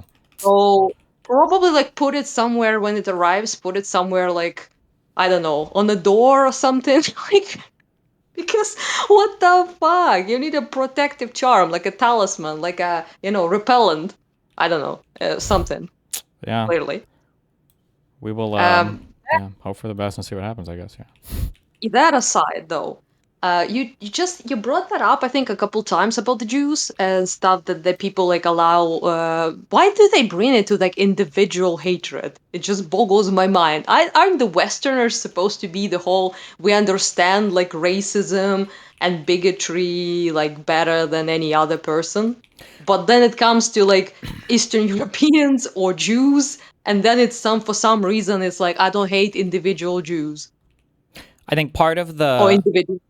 like the Yeah. political moment that we're in right now is for a lot of these subversive lefty types like Hassan that are trying to draft people further and further to the left for the Marxist stuff, the socialist stuff. They don't want to focus on any identity politics related stuff. They only want to focus on like this class related stuff. So it enables them to have their political movement not be distracted by minority issues or bullshit like that. Yeah, And I get that, but yeah. like So- Connor is not part of that shit. So no, like, but they're all why getting is he mind there? fucked into it. So this is just like, well, because part of the groups, Connor, this doesn't apply to Connor. Connor's retarded all on his own because he's technically conservative. But for people like Pisco or Josiah, because all of the people that they're now kind of like in cahoots with and either giving a free pass to or openly supporting are like by any objective. Like if you were to look at it and compare it to any form of bigotry, these people are like, the rhetoric is neo-Nazi esque. Or it's neo-Nazi rhetoric, right? Jews control the entire United States. They're engaged in like mass deportation of immigrants in other countries to try to like flood the NATO population, and they control the whole world's media apparatus. Yeah. And the whole APAC is controlling all of our election. It's not even like no corporate money, it's like no APAC money. It's just, I think Hassan said that we will not have our next president as one who either takes money from Israel or it's just like. Yeah, but like that's a very weird position to like sit by and not be like something weird is going on here without trying to find a way to kind of like dismiss all of it. So now we're going back to our conservative vocabulary where conservatives had very, very, very precise ways of talking about racism so they could never be accused of being racist, right? Like I remember arguing in 2016, they would just flat out tell you like, I fucking hate Mexicans. They're lazy as fuck. And you could say some shit like, bro, it sounds like you're kind of racist, man. And they would say like Mexico is a nationality. Like, okay. Or they're like, I don't like Mexicans. I hate Muslims. I hate fucking, like, it'll just be like shit like this. Like, Muslim's not a race. That doesn't mean a race of people. And it's just like, okay, whatever. But that's essentially where they've gone back to, yeah. What? Yeah, technically, yeah. I mean, they're not a race, and Mexicans are not an ethnicity. But you know, you can hate a nation, though. Like, sure. You know. Well, but that's okay. Ah, okay. Right now, that's okay. I see. Yeah. Well, that's a little bit complex to me, but yeah, it's just I just heard people be like, you know, I think Ukrainians are not a thing, like they're fake people and they don't deserve a country. They should be fucked and occupied by Russia. But I don't hate Ukrainians though. Sure. And you're like, well, I'm happy, okay, that you don't hate a particular the person was like, I don't hate, like, if I meet a Ukrainian person, like, I'm not gonna hate them. Yeah, exactly. But I'm like, well, and this is like a child's understanding of any form of bigotry, right? Like, obviously, women are more emotional. They shouldn't vote. Like, I don't think they should have jobs, but like, I don't hate women. I just think that's women's role. It's like, okay, but nobody would say, like, it's just so, yeah, it fundamentally misstates like all forms of bigotry. It's just so fucking stupid, but it's where we're at now. These are our political conversations. It made me realize though, like, why so many Westerners were so pissed off about this, like, oh, Ukrainians hate like all Russians, and you know, they were like, they're bigoted and shit like that, which is funny to say to people suffering of the way we do from Russia right now. But you know, it's just, it made me realize that they just don't understand that kind of hating all people is kind of like, it's a generalizing thing. You can hate a nation, for example, or like a group of people, But like individually, typically you don't, right? So Yeah. it's just like if I have like a single Russian dude and he's like fine, I don't know, if he doesn't hate me and doesn't want me to fucking die, then I don't have a problem with the particular person pretty much ever, right? Yeah. Depending on the opinion of the person, obviously, about me and my country. But like if they're fine, then they're fine. I don't care. But like a group, a whole fucking thing, like the whole nation, I don't have a fucking problem with, obviously. So same with like the guy Shervin was like so like bewildered when he was talking with you. Like, do you really think that all Iranians hate Israelis? And I'm like, duh. Like, what the fuck do you mean? And he was like actually arguing with you. Do you seriously think that Iranians hate? And I was like, well, obviously. And then he was like, well, I'm Iranian. I don't hate them. And you're like, bruh, just fucking kill me. You American. You live in yeah. We're talking about people in Iran. Sure. Yeah. It's so fucking weird. Anyway, Mr. Muden is our new king of debate, though. Thank by the you, way, man. For now. I He's on his respect way to all becoming the women. next Snarker, okay? Don't worry. absolutely I'm fucking 10 years mob. in. Mog, as they say. Yeah, I don't know, Steven. He might be coming for your, your throne, so Well, to speak. That's good. So when one of these people assassinate me, I'll be ready to take over, I guess. Yeah. Okay, valid strategy. You are the God Emperor, so you name the successor. Yeah. So there is It's like no. the Sith. There's There's no Sith too. confusion. Exactly. Yeah, that's a really important thing. Yeah, for all the authoritarian movements, and all, you gotta have Absolutely. your successor already named. Tactical, some might say. Yeah. Yeah. Anyway, the last thing I wanted to say yesterday before crowd appeared, and I forgot that. Also, that whole video you watched That was awesome. Yeah. cleansed my mind from every thought. So yeah. Anyway, point is that I really wanted to like thank you both, by the way, and for recently bringing shit up about Ukraine. It's like so cool to hear that people like actually demanding people to have a decent opinion on that. Like it's a recent development. And people are like, yeah, actually, it is sort of like a red line, or maybe, yeah, it is actually like support of Ukraine is something that is okay to demand of people, and that's like very fucking cool. It's been never happened before, but like I enjoy hearing that. Cool. Well, hopefully that'll be coming up more because I mean, like, I guess if our entire domestic policy program is going to be decided on our position on some foreign affairs, then if it's going to be Israel Palestine, why not also Ukraine Russia? Like that should be a pretty easy ad. But That's kind of like how I started to see it, because I thought that it was stupid, like to expect people to vote about based off like international stuff. So I thought it was like a weird ask, not that I don't want them to, but I'm saying it's like weird to ask people to base their like voting based off geopolitical stuff. So I never, as a Ukrainian especially, I would definitely never, ask a person to do that, or like expect people in other countries to do that. well, you got to channel your inner Israeli because they have absolutely no problem making the United States singularly define how we engage with the rest of the world based on their needs and desires. So Oh, like, and I thought we were like, should be like humble like that, but apparently it gets us fuck all. So maybe we shouldn't do that anymore. I don't know. we have a saying in America in English. I don't know if you have an equivalent one in Polish, but it is the squeaky wheel. Polish? Excuse me? The Ukrainian is what I just said. You misheard me, I think. The squeaky wheel gets the oil. So that's how it goes. The squeaky wheel gets the oil. That's the thing that complains is the thing that ends up getting its concerns addressed. So. Oh, yeah, we don't have any phrases like that whatsoever because it's super against our culture. Complaining about stuff? Yeah, you're supposed to shut the fuck up. Oh, well. Typically. In America, our culture is the customer is always right. So we have the exact opposite. Oh, Jesus Christ. Okay, maybe I should learn some things. Okay, people say I should. Leftists are saying we're trying to be Americans and like westernized. Maybe we should actually. Maybe we should take a little lesson and be like obnoxious as fuck. Like for example, pro-Palestine people, like because they make that a single issue, right? Like they fucking tanked the goddamn Trump election thing because they were like Kamala, is a genocide or blah, all that shit. And like, so why can't then we at least like not to like say don't vote for a person, right? If they are, but like at least ask a question. I think is completely fine. Like, what is your position on that, right? Yeah. Yeah. I mean, I know what their position is in India. India say like. No aid to Ukraine is their fucking position. No. But yeah, it's just that the red glasses lady was funny. I saw a clip of her. She's like I don't remember her name, but she's like from DSA, I think. The DSA co-chair person. Yeah, she has like red glasses. She was talking to giving an interview, and she was like, "I love that shit, dude. That's like always makes me mold." They're like, "Yeah, no aid to Ukraine, like, but," and he was like, "Okay, so what they're supposed to do then? Just give up and like capitulate to Russia?" The peacekeepers. Did you ever think about sending in the And peacekeepers? she's like, she didn't say peacekeepers even. She was like, "We just say diplomats." Oh, the diplomats too. Yeah. Yeah, and he was like, "Well, we already tried that." And she was like, "Not enough. More diplomats." More. I mean, the big issue was the fact that we had sent somebody over there to negotiate, Boris Johnson, and then you guys kicked him out because you wanted to keep genociding Russians. So what more can you do? I guess. Obviously, yeah. It all is Boris' fault. Yeah. And every time in my absolute next favorite was when he was like, "Well, are there any like socialist and like communist things that are working right now that you can point to that we should aspire to as Americans?" And she's like, "All of them were destroyed by the CIA."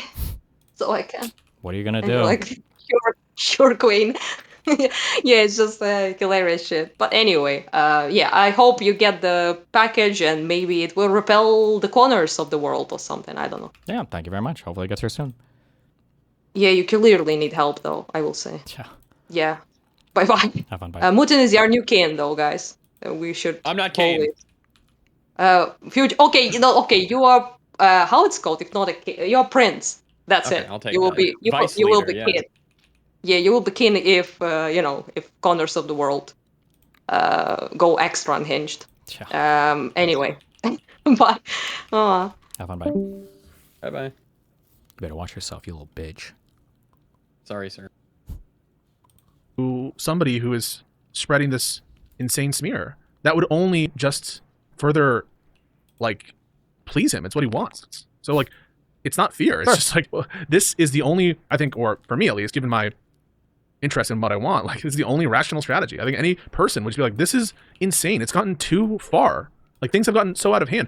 And I'm sorry not to victim myself, but this is when things have gotten too far, is somebody calling you anti-Semitic. Now it's too much. Not the fucking years of insane fucking smears that I've had to deal with from the lefty people wasn't Pisco even one of the people doxxed as part of that PV leak? Or maybe he wasn't. Maybe it was just so. Hutch and IRI. Hutch, Jesus. IRI, and Dylan. Yeah, and Lonerbox, and I think and Connor, Sorry, and I think, I don't know if Serpo was in the community yet, but it's just so crazy. It's not about what has happened, right? There's a lot of things, bad things, horrible things that people can do that are forgiven. People can grow from their mistakes or even their really bad actions. For me, it's never been about what has happened. It's about what will happen.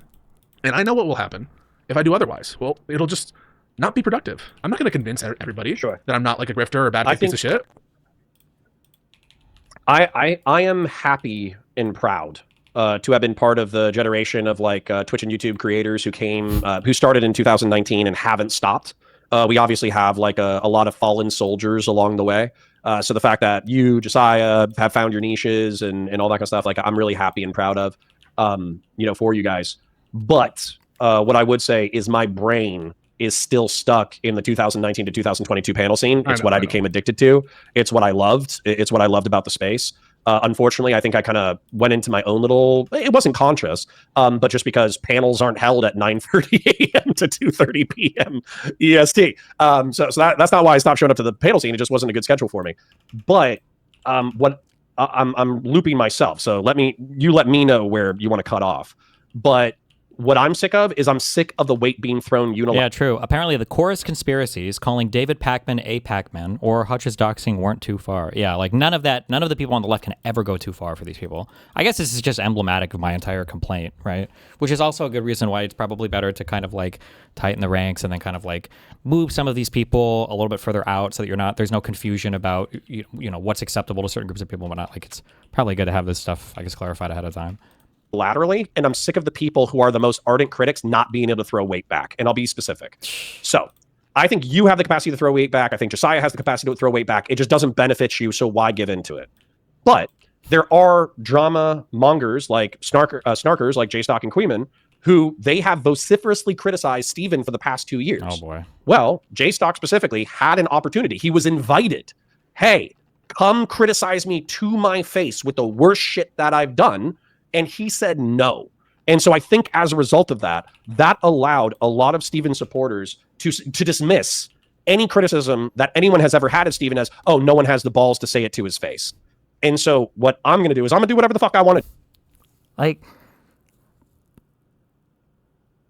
I just don't understand the world. This is why I'm saying, like, in 20 years, there's got to be, like, we all sit in a room and we just like, what the fuck were you thinking back then? I feel like I hosted so much criticism myself from so many different content creators, probably more than, no, I'm sorry, definitely more than any other content creator my size or even close to my size on the internet. And it's like, you'll never, ever, ever listen to people giving him negative feedback on fucking anything. It's like, oh my God. I do. Which is basically, if I want to cover Steven, I'm going to cover Steven. If I think he's being bad faith, I'm going to call him bad faith. If he has poor argumentation, I'm going to call poor argumentation. If his fucking dickhead fucking swarms of flies want to come fly around my fucking face, that's totally fine. But what I'm not going to do anymore is I'm not going to hold back my criticisms. So saying that I was raped as a kid and that my grandma was fucking mass murdering dogs, that was him holding back. Like, Jesus Christ. Out of some false hope that he's going to become a better person over time, nor am I going to hold this back in order to save the feelings of mutual audience members who want me to play nice. It's not... I'm done. I wanted to be helpful. I wanted to be nice. So brave. But I'm done with that. Yeah. But rest assured that's not what I'm doing. I'm not trying to placate any audience. You do you. I mean, I don't have an interest in the drama stuff. I banned it from my career, whether this is drama. I mean, like, I guess it kind of touches on it, and that's precisely what I don't have an interest in. I would rather focus on the issues. I'd rather focus on MAGA. I'd rather focus on politics and the law. That's what I care most about. And so, more power to you.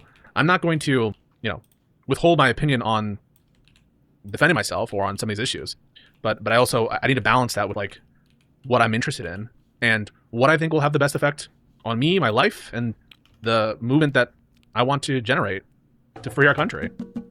Then my only question, because I don't want to loop. Yeah. I said that you're not. I don't think you and I had a conversation about whether or not you were a socialist, and you said that. Oh, that's his sub sound or whatever. Yeah. Well, if we achieve such material wealth that we could decommodify basic human needs, then maybe that's something that would be just good. It's also a funny thing too here, because remember how confusing it was when it was like, I feel like we should be kind of like critical of the far left people who just seem to be engaged in the most insane kind of like attacks, over and over and over again. And the response from Pisco was like, "What does that mean? What does that mean? What does that mean? What does that mean? What does that mean? I don't know what it means. I don't know." But then I'm like, I think Pisco is like anti-Semitic. It's like, well, I think that this person should never be covered in a favorable manner. I'm not going to mention this thing anymore. I think that we're going to focus on another thing over here, and I'm not going to entertain this. And I think this person is actually acting in bad faith. Blah blah. It's like, oh, so you do know what that means?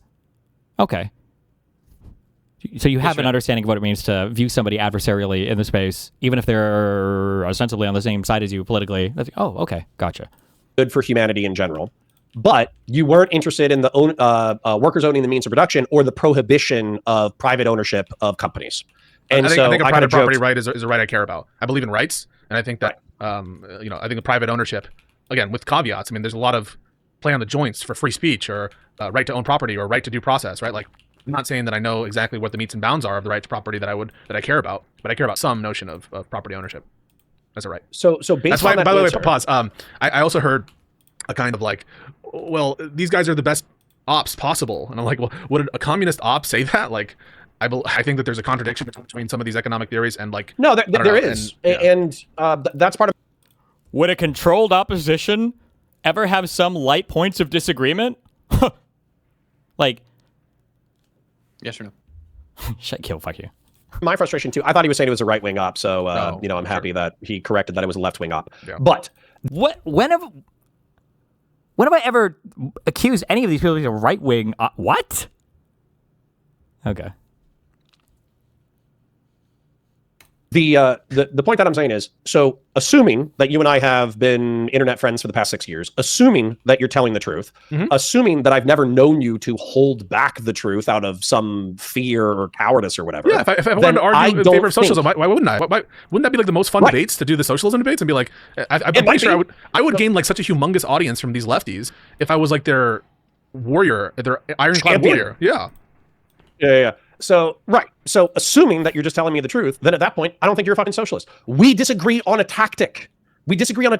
And you might be correct in your tactic, considering that 30% of the Democratic Party now identifies as Democratic Socialists. Let's be real. They're probably Scandinavians. They're probably Social Democrats. But considering that they still watch Hassan Piker and they ignore the tacit or tepid support for terrorism, they just hear that he wants universal health care, then maybe casting as big of a tent as possible is necessary for electoral victory, particularly on the eve of the midterms.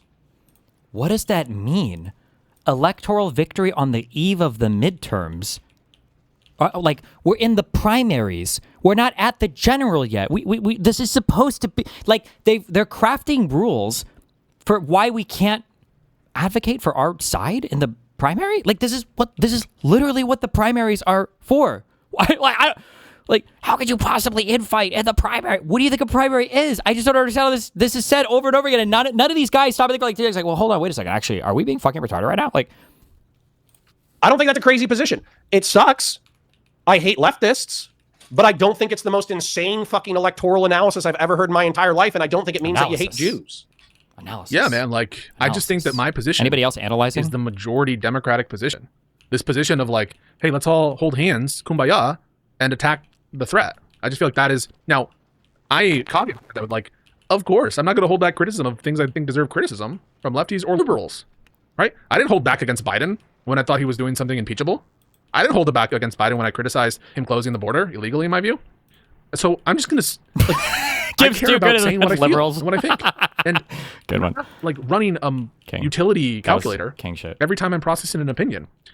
I'm just saying what I think, and I want an audience that like classic mistake. Can just trust that they're going to get an independent and original thought from me, even if they disagree with it, and that will give some more substance perhaps to it. And I've even seen that, by the way, not just among lefties, but also liberals and like sometimes conservatives. Even this is what I see. Even Pisco agrees that this free speech violation exists of the woman who said the N-word at the child, right? They'll say that. Even Pisco acknowledges that the liberals are wrong about this regarding whatever discourse. Even Pisco agrees that Crystal Ball went too far here. And when I see that, I smile because all these different people have these impressions of me, and they're weighting it. Yeah, I just think you're progressive. More. Yeah, you're more progressive than okay. If you were a straight liberal, then I would basically put you in the same political camp as Destiny. But I think you have a few more lefty sympathies, or at least you're willing to tolerate more lefty shit. What? And so as a result, I think of you as a progressive. Can we just pause real quick? Like, I tolerate I tolerate MAGA. Like, people were so weirded out that like I had so much tolerance for Rob Noor, right? And then I had that's really funny, actually, for Pisco to bring that up as an example. Pisco doesn't have high tolerances for MAGA. That's not true. He does have high tolerances for people he's had personal relationships with. Rob Noor is one of them. So much tolerance for that's just good content. Yeah, and like the collabs that we do, and it's just because there's a certain kind of conversation that I like, and that like excites me, and that's fun. Frankly, that's one of the reasons why when I used to come on Steven's stream, it was always a lot of fun because we would like yell at each other, and we would like really focus in on the disagreement, and it's exciting for me.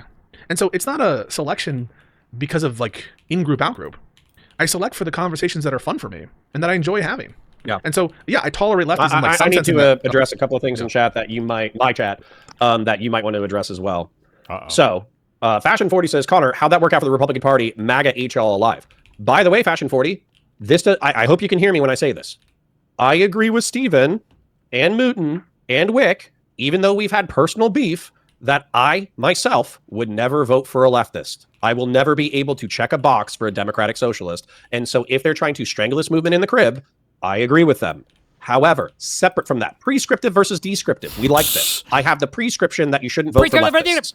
I have the description that the economics in America are so fucked right now. Oh my God, I love that economic populism is wildly popular with the base. And as a result, we are just going to have to contend with 30% of the Democratic Party being self-labeled democratic socialists. More likely, they're actually social democrats. So descriptive versus prescriptive. I'm prescriptively with Steven. I'm descriptively with Pisco. for teaching him and I this. think that It was a mistake ever introducing these words. Pisco is being vilified. One more thing, because I posted this myself. An anti-Semite is a person who holds hostile prejudice or discriminatory views against Jewish people. And somebody said, oh, I watched the VOD yesterday, and Steven said a half dozen times that he doesn't think Pisco hates Jews. Okay, then he doesn't believe that Pisco is an anti-Semite. Oh, fuck me. Oh.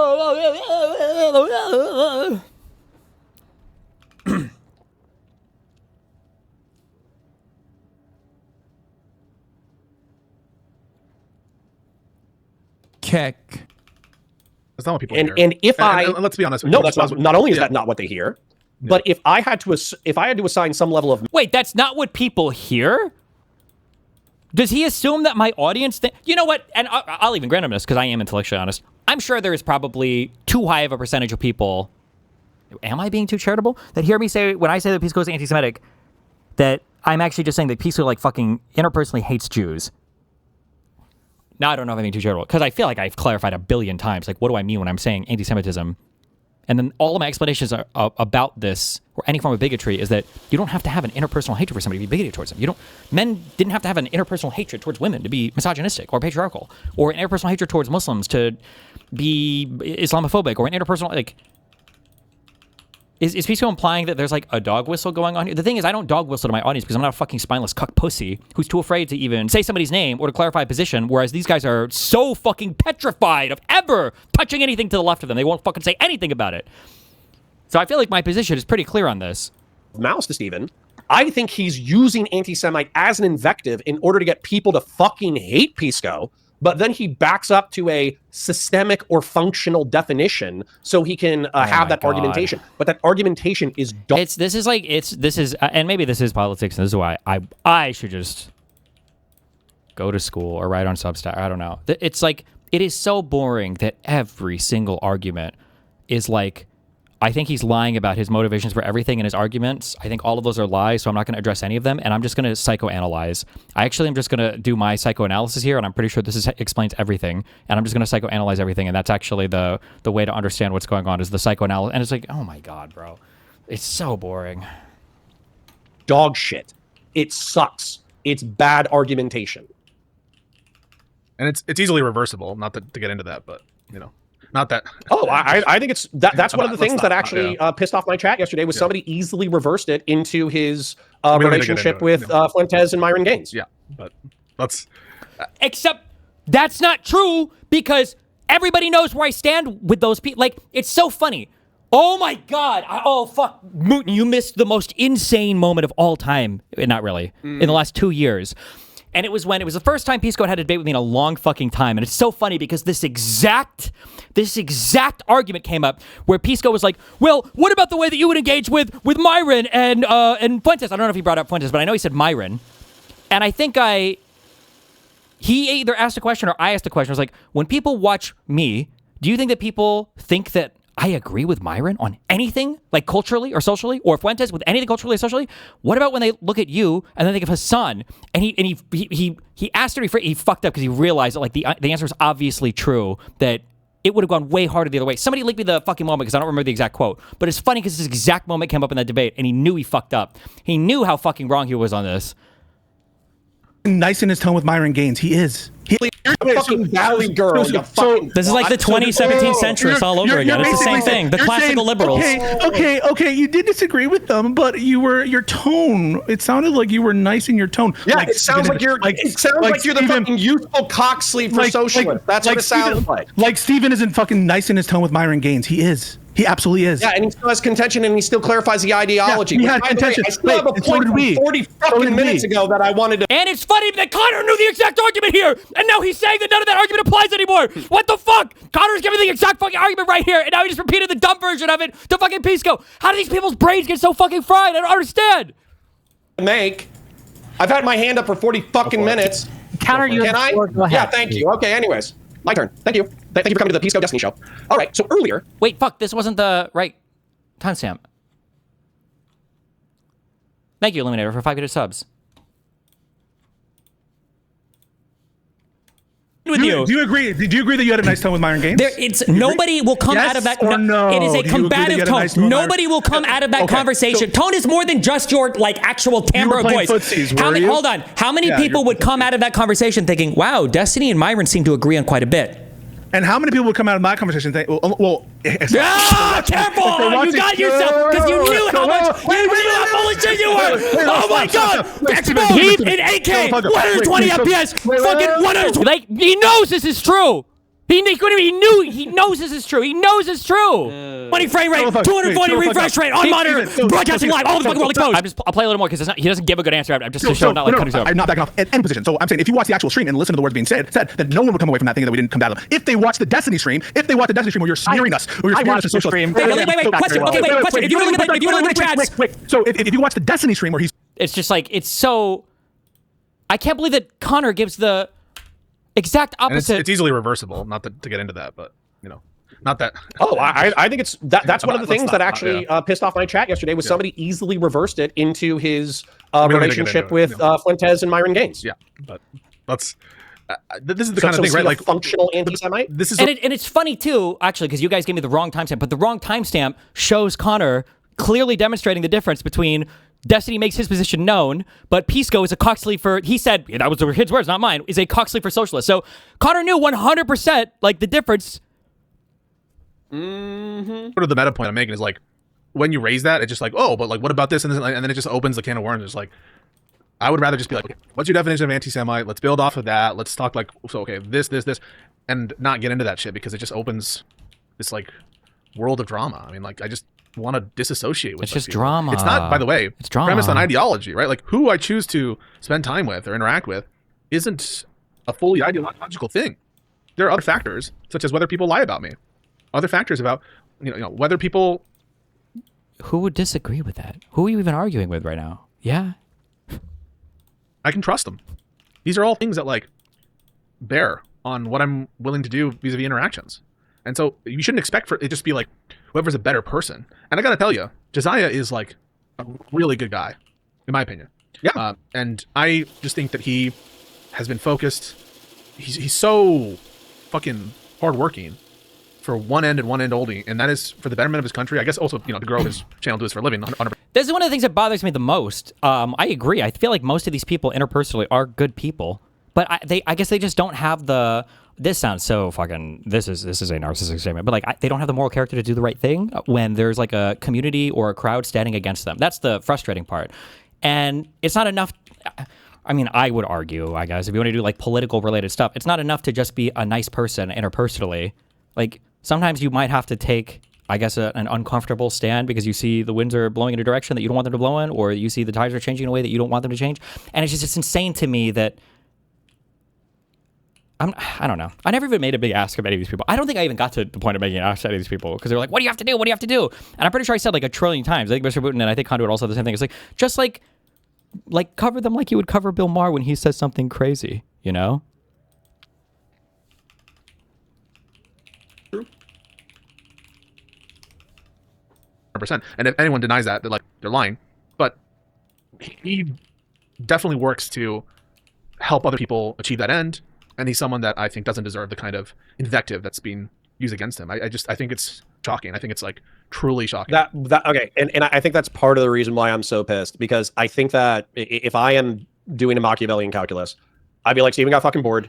He knew that there wasn't a bridge between him and Josiah. He knew that there wasn't really a bridge between him and you. And so as a result, he's fucking burning non-existent bridges for the sake of entertainment because he's fucking bored. Like, why? Why would I do any of it? Josiah blocked me first. Like, Pisco, I just found out apparently, is the one who has me blocked on X. Like, but I guess I'm burning first because I make the anti-Semitism, I guess, accusation. That's me burning the bridge because I'm bored. I have nothing else going on in my life, I guess. Like, I didn't expect this to turn into a drama. I thought they were on our side of this argument from the start. Well, that's the frustrating thing too about all of this is that they've turned it into a drama, right? We could engage on the substance of the points, but they're literally either unwilling or unable to, So now it is like a drama. Now this is like an interpersonal drama. I don't even know why it has to be. You're just like, I think Steven's definition of anti-Semitism is fucking retarded. That there are too many people that draw too little a distinction between being anti-Israel and anti-Zionist and anti-Semitic.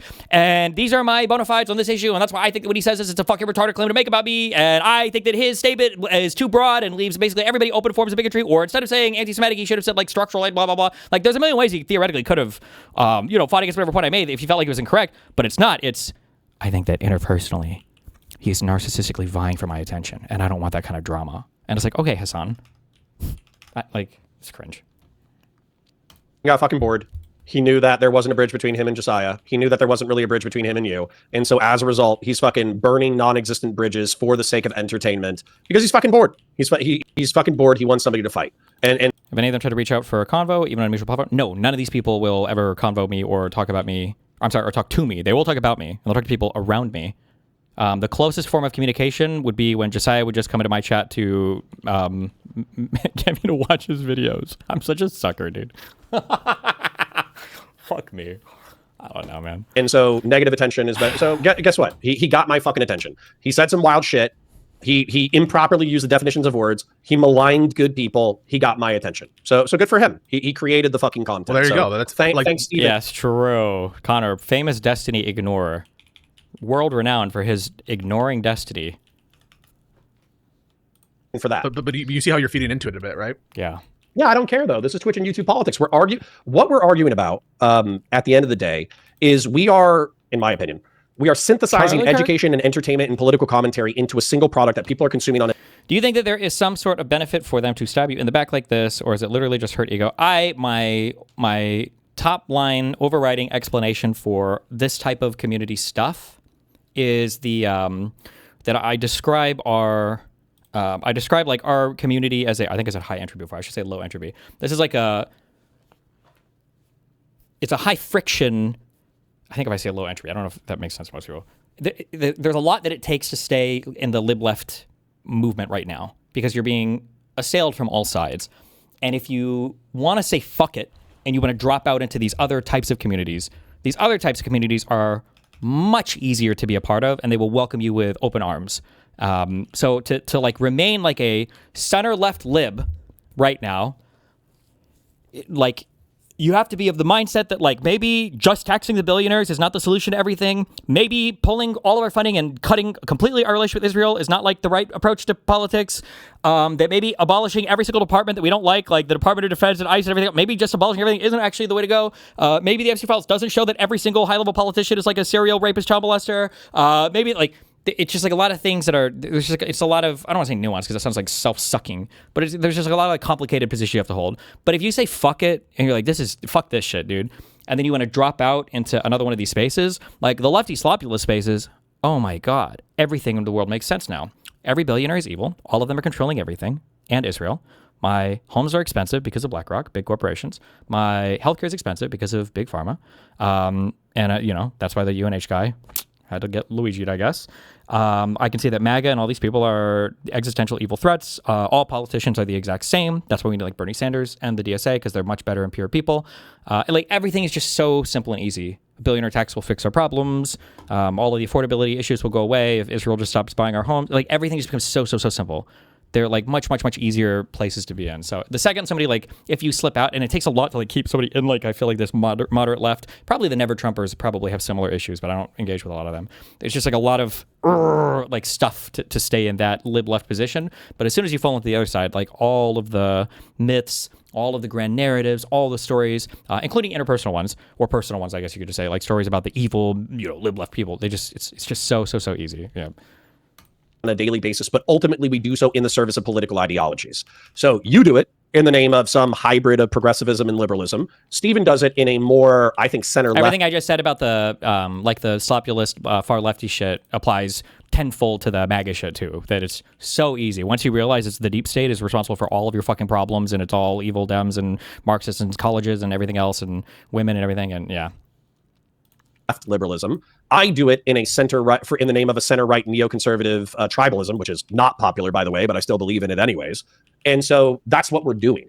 So Stephen or his audience baiting a conversation about your anti-Semitism and having dog shit argumentation, and then me talking about it. Yeah, sure, they quote unquote manipulated me into calling them fucking idiots. Like, congratulations. Okay. Do you feel better? No, I'm not trying to be no. nasty. I still got more content to do before I feel better. Okay, well, listen, I don't take any umbrage with you going hard or anything. I'm not trying to be like police you or do anything like that. And I also don't try to like police other people and content creators and like be weaselly behind the scenes to force people to comply with my standards of interactions. I would never presume to do that, right? Like, people are adults. I assume that they are going to make their own choices, and I don't control them, right? And this is such a weak ass, spineless cuck position of like, I don't want to control what anybody does for their like. What are you even talking about? Like, nobody is saying that like you're not allowed to talk to this guy because he's a meanie. It's just like, what is your political coalition? Like, that's a super normal, reasonable thing. Like, if you were constantly all day platforming like neo-Nazis or Trump worshippers on your stream, and you were just like palling around with them, and not palling around with them like playing games or whatever, but like just having them give their political takes, and you weren't really challenging, you weren't agreeing with them, and you were kind of like just like, tacitly endorsing them or maybe agreeing with them or whatever. Like, at some point, people are like, are you a liberal, or like, are you part of this political coalition, or are you like on the other team? Like, it's so weird. This like concept of gatekeeping ended up being such a negatively charged thing, but it's like, you have to have an identity for the group that you're a part of. It can't literally be like, not to sound like a bully, but it can't just be that every single person who wants to be in your group is in your group, because now you no longer have a group identity. It's generally they're built around some kind of like political ideology. Like, that's not that crazy of a concept. I've never presumed to do that either. I think it's really sad, like when Trump got elected, that was like one of the worst days ever. Like, just being real, it was like the bit of hope that I had was like, this is going to give a newfound purpose of togetherness, of motion, of... You talking about 24 or 16? 24, yeah. And it's been really sad, it's been a really tough situation, but sometimes like... Wonder why? Who made it that way? Just nothing to be said for any of it. It's such bitch man behavior, dude. Lines have to be drawn. And I don't know. You got to do what's right for you, Connor. I hope you don't begrudge how I choose to approach it. I don't. I think it's smarter. But literally, it's so if you have your niche and your niche is successful and you can continue to do content the way that you want to do it, that's fine. I'm in a different position where I'm effectively doing like 3 or 4 YouTube channels at once, and I'm reliant on all of them in order to make ends.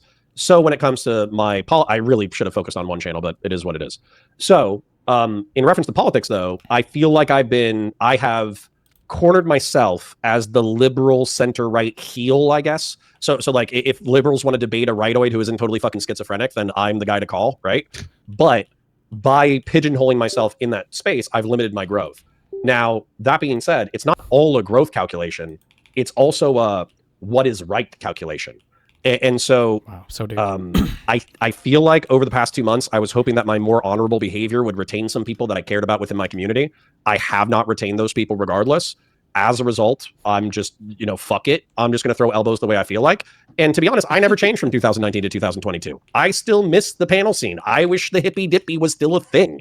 I wish that Dylan Burns was calling you, me, Steven, Voss, Shu, fucking iCow Rich, Tiberius de Boisseret.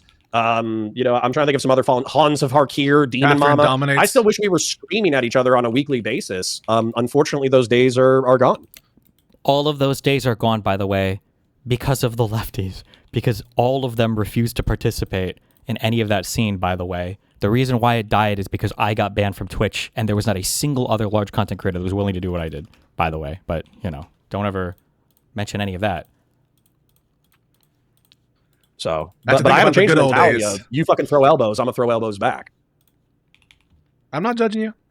I just, yeah. And no, listen, I went to that panel scene because I was like bored during COVID, finishing up law school. And it was actually, I saw Lecture Fans. You know Lecture Fan? You know Lecture Fan. Lecture Fan! That's an OG name. I like desperately wanted to talk to him because he was saying some shit I hated, and I was just like chirping him in the chat. I mean, I was a chatter guy. I used to be a chatter just like you till I took an arrow to the knee. But then, and I'll never forget it, right? Like, Prime Kai was streaming, and he had an open panel policy. And I thought it was the coolest thing in the world that all of these political conversations that I used to have when I was bartending when I was at law school, physically, when I was, at university, that like kind of stopped, then I could have them again. And then I could do it and like use some of the knowledge that I was learning in law school and meet new people. And it was just the coolest thing in the world for me. And so, yeah, I think about that a lot. And I thought it was so much fun. I have a Frenchman who wants me to try to steelman Steven and then have you address the steelman. So, if I was to steelman Steven's argumentation, because of your big tent calculation of including lefties and leftists, being friendly with them, including them in the Overton window, et cetera, et cetera, et cetera. And specifically, I think the criticism is in reference to Kyle Kalinske and Crystal Ball. Kyle, I think, by the way. Chirping is an interesting term for Pisco to use. Oh, no. The real interesting term was when we had our first, like, huge fight after I kind of came back, and it was him calling Dan and others white blood cells. And then saying that I sounded like a sped, which the only person in the space I've ever heard use that term regularly is Queeman. Those were the what the fuck moments. By the way, I'm not trying to malign Kyle at all, but I've heard this before. Will say things like, oh, the reason why we're in war with Iran is because Jeffrey Epstein had sexual blackmail on Donald Trump, and the Adelsons and the whoever else gave Trump's campaign $250 million. And so between the blackmail of Bibi Netanyahu and the campaign donations from Zionists, the reason why we're blowing up brown kids overseas is because of the Zionists, right? Yeah. Now, a lot of Jewish folk will hear that and they'll say, okay, that's not evidentiarily substantiated. There's a lot of other explanatory values. So all you're doing is you're increasing hostility to Jews. Therefore, specifically, I'm not saying this, they're saying this, Kyle Kalinske is an anti-Semite for spreading anti-Jewish conspiracy theories, and you are complicit because you sanitize his public reputation through your own public reputation. So can you contend with that criticism? So let me take in 2 points. The first is about the substance. The second is about the kind of like my role in it. So the first on the law here is because of the Zionists, $250 million. And so between the blackmail of Bibi Netanyahu and the campaign donations from Zionists, the reason why we're blowing up brown kids overseas is because of the Zionists, right? Yeah. Now, I think this is an okay summary of my argument, kind of, sure. Jewish folk will hear that and they'll say, okay, that's not evidentiarily substantiated. There's a lot of other explanatory values. So all you're doing is you're increasing hostility to Jews. Therefore, specifically, I'm not saying this, they're saying this, Kyle Kalinske is an anti-Semite for spreading anti-Jewish conspiracy theories. Well, and it maps on completely indirectly to the Jews control the fucking world arguments as well, but whatever. Okay. And you are complicit because you sanitize his public reputation through your own public reputation. So can you contend with that criticism? So let me take in 2 points. The first is about the substance. The second is about the kind of like my role in it. So the first on the substance is like, that's not what's explaining anything that's going on here. We never get to the point of evidentiary like contention. What? We brought up the substance of the arguments before for Kyle, and then we brought up the way that I feel like Pisco and other people launder their reputations. I feel like we've explicitly and literally brought up that substance before. I don't know if he's going to refer to something different, but okay. All of these conversations have been stuck in defining anti-Semitism. I challenge. Oh my God, the Andrew Wilson memes. Everyone to watch the conversations I've had, and none of them has it been that we've like taken a definition, agreed on it, and then like applied it to these actions. So it's a bit much for me to hear this like, you're denying that these people are anti-Semitic. We haven't even like, to put it in perspective, we haven't like agreed on a model of anti-Semitism. That's where it gets hung up on. Because I take a definition that like I read in a dictionary. It's not proprietary. I go to Wikipedia and I just read it. It's like, yeah, bias, prejudice, hatred of Jews, right? Like, it just seems like common usage. Oh. And then we So do you think Kyle is personally hateful of Jews? I'm not convinced of that. What that means is I'm not saying that I couldn't be convinced of it. I'm just telling you I'm not convinced that he's anti-Semitic. So I haven't, but I could be, right? Like, but before we even get to that, right? We need to agree on a model to work with. And that's where all these conversations have taken place. That's why it's so bad faith to hear me say something like, of course I would presume that anyone who denies the Holocaust is anti-Semitic, and that would be enough for me to like consider them as such, but it's just not what the term means. And for someone to take that and be like, oh, he's using that to defend Kyle. No, we need to agree on what we're talking about first. And so people jump the gun. And so to respond to that, it's like, that's not what any of these conversations have been about. The conversations haven't gotten there. The conversations have been stuck in the mud about what this thing is. And I'm not going to sign off to a model of anti-Semitism which is just results-based, because it leads to insane bullet bites. Okay. The second part I can get to. my Frenchman is not sufficiently satisfied. So I'll say it with fewer words in his exact phrasing, and then you can have an identical response. Okay. Jacques Orcac says, Mon Dieu, the steelman is that Pisco gives quarter to anti-Semitic actors and doesn't take 3 minutes to say.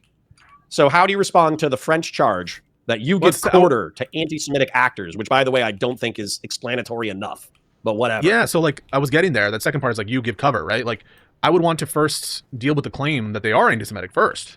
And so I'm not going to agree that I give cover to anti-Semites, even if unless I believe that they are anti-Semitic. And so we don't get to that part either, because we haven't agreed on the base thing first. But even just putting it, I'm just going to be honest with you, and maybe this will make me, this will be like an insane bullet, I don't know why, but interacting with people, even if I were to grant that some of these people had some anti-Semitic views, interacting with them doesn't necessarily make one anti-Semitic, right?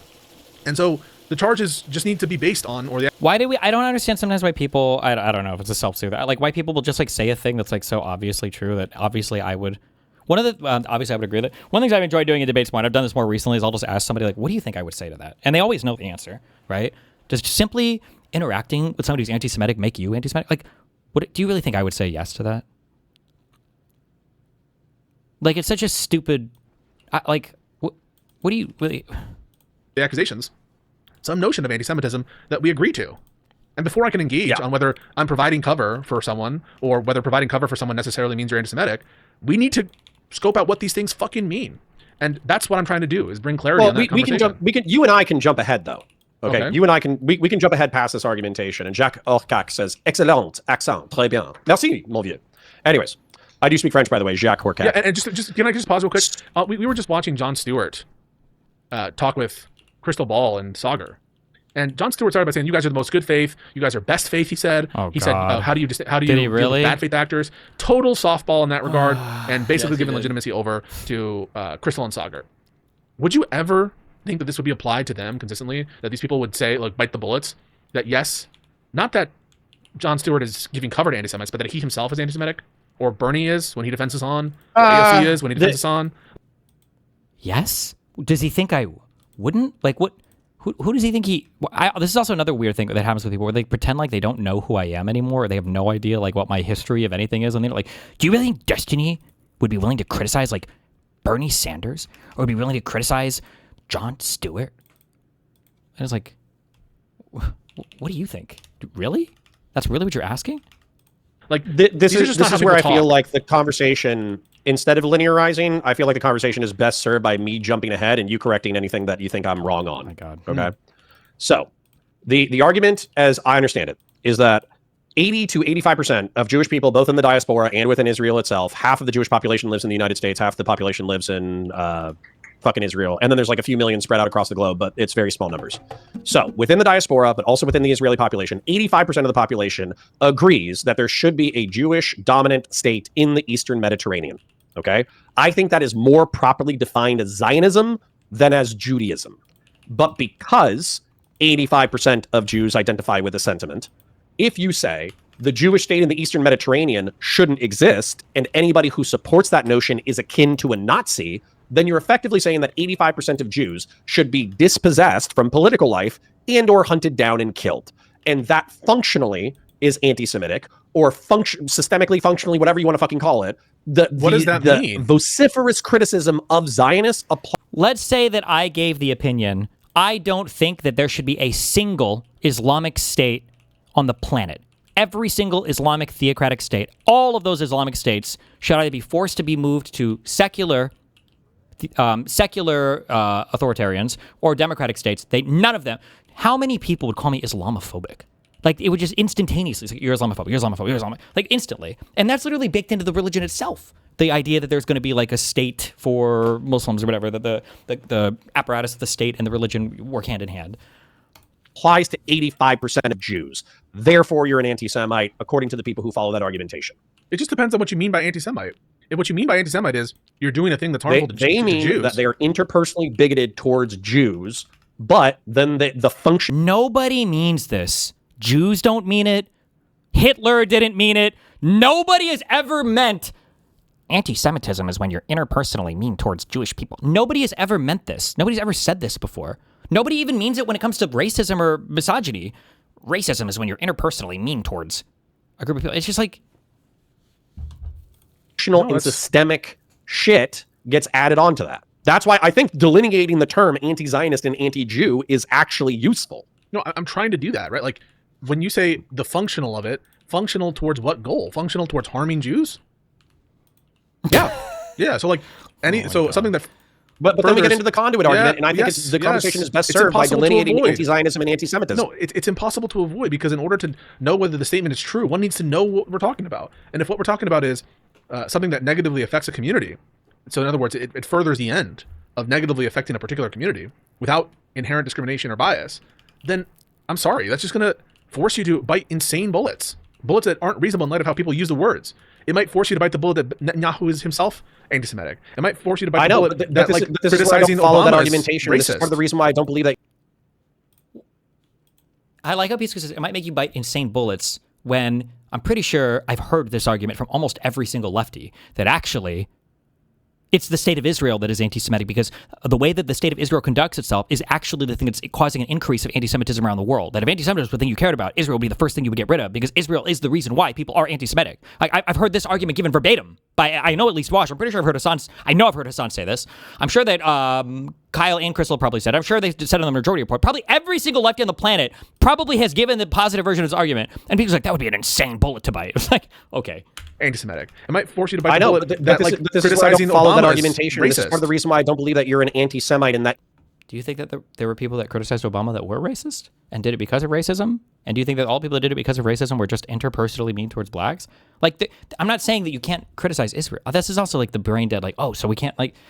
You wake up every single day and you go, the Jews, you know? And by the way, Hassan Piker, despite the fact that I think that he has a deleterious effect upon the nation state of Israel and also uses hyperbole to criticize 85% of the Jewish population, I still wouldn't label him anti-Semite, because 15% of Jews don't believe in the nation state of Israel in the Eastern Mediterranean, and he probably has no beef with those people. Like, there's just like, it's just like such a, I don't know if you say reductive definition at this point, but like if this is how we're defining things, then I mean, like, again, I'm sorry, I've said this a billion times. It completely and totally misunderstands what essentially all forms of bigotry are, and it reduces it to like this comedic understanding of it's just like when you don't like people and you're hateful, like interpersonally hateful, and it's so dumb. Connor, but even if 100% of Jews had a particular position. By the way, side note, I think it's a little bit... He's about to make Alito's argument for why racial gerrymandering is okay, by the way. But go ahead. ...of Jews had a particular position. And of Jews don't believe in the nation state of Israel in the Eastern Mediterranean, and he probably has no beef with those people. Connor, but even if 100% of Jews had a particular position... By the way, side note, I think it's a little bit racist itself to ascribe these beliefs as intrinsic, but fine. Let's just say that 100% thought it, right? It's racist, by the way. Oh, you're assuming that Jews want their own country? Wow, you're the real racist. Like, okay, Candace, Jesus Christ. I gave you the example before. If 100% of black people supported Obama, you wouldn't say it's racist to criticize Obama.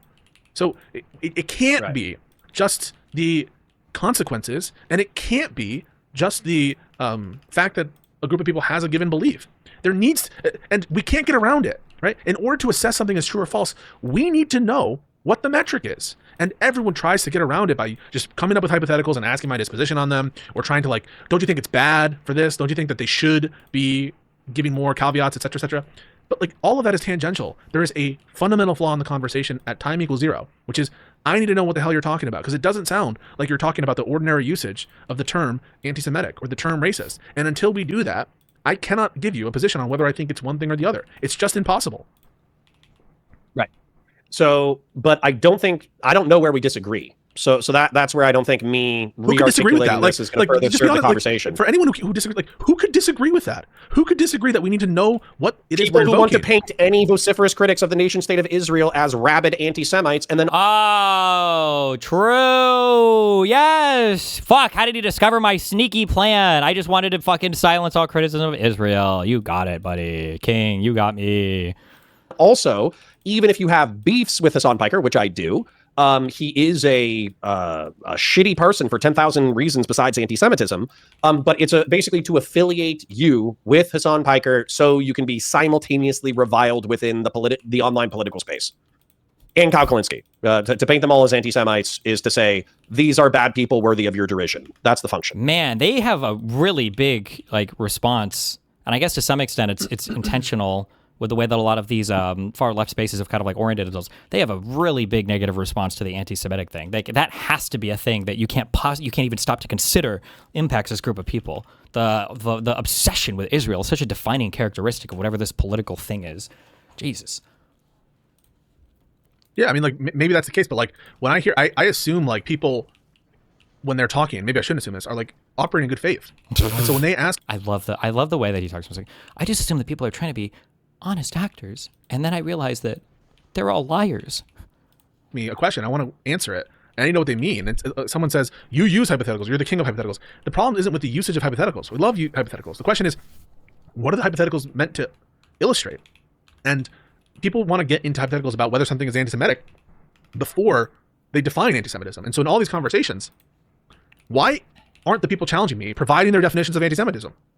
Why is because that? they benefit from the fucking conflation of anti-Zionism and anti-Semitism. That to me is very telling. True. Consciously or subconsciously, by the way. I do not think that conduit is like walking in the conversation and he's like, I'm gonna rhetorically trip up Pisco by being ephemeral about the definition of anti-Semitism and anti-Zionism. I think it's conscious and it's subconscious, because I think instinctively a lot of the people who are critical of others and labeling them anti-Semites, including Doobie, including you, including Hassan Piker, including Kyle Kalinske, the reason why is because they reflexively know that, not you specifically, I don't know your position on Israel-Palestine, but that these people are ardently in support of liberating Palestine from the river to the sea, which that necessarily means that the nation's, the state of Israel will be dissolved. There will be no longer be an Israeli government. The Jews who are there will be subject either to a secular democratic or Muslim theocratic government. And as a result, in whatever caused the death of the Israeli state, there will likely be extreme violence similar to what happened on October 7, 2023. So if you're wishing from the river to the sea, Palestine will be free. And if you're vociferous and unapologetic about that fact,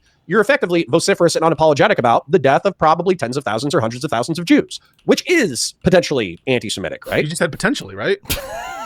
Well, I say potentially because if the Hamas fighter is like, well, I don't hate Jews on an individual basis, but I'm going to saw this guy's head off because of the geopolitical struggle of the Palestinian people. I don't think the Jews themselves care for the differentiation.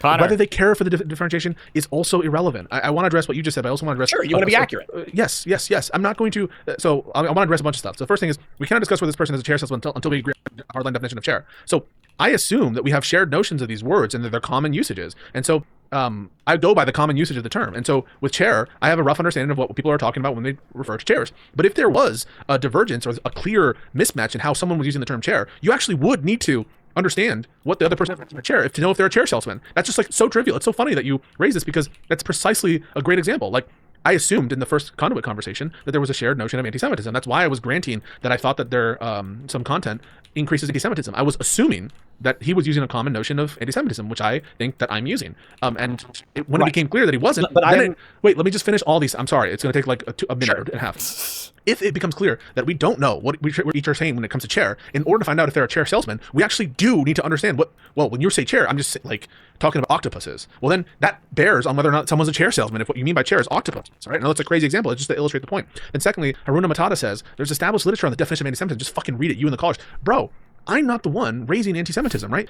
They come on a call to talk to me about anti-Semitism. I'm going to use their words as I understand they're ordinarily used. That's how I'm going to use the words, right? Like, and so you're like, why haven't you done research? I'm not the one who's like pushing this line. I'm responding to it. If they want to present me shit, like, this is not my bread and butter. By the way, neither is Israel issues or Israel-Palestine. And so it's just a bit much to be like, okay, and I'll finish here. It's a bit much to be like, read the literature. I'm just using the words in their ordinary usage. And if they want to present stuff, they can do it, but they don't even present a definition. They don't present a definition. And so that's a problem. Sure. But I think that and by the way, we've known each other for 6 years. So when I think that you want rhetorical or logical rigor, I don't assume bad faith or an attempt to obfuscate the topic. I'm assuming that you are the same Pisco that I've talked to for the past 6 years who has insisted upon rhetorical and logical rigor.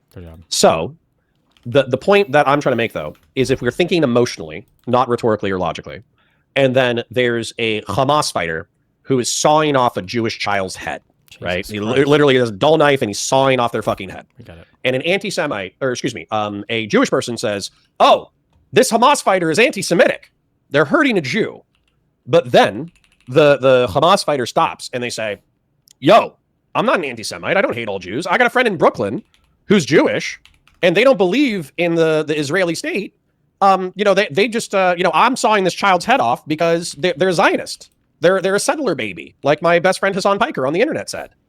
Then at that point, the pedantry of trying to differentiate anti-Zionist or anti-Semitic, yeah, sure, it serves you and me utility because we want to be logically and rhetorically accurate.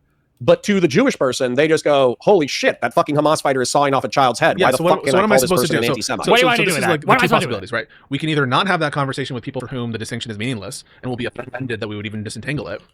Someone could pick a less emotionally charged hypothetical so that we're not just trying to like virtue signal and like make people look bad on purpose. Oh, you mean hardcore hypotheticals aren't okay?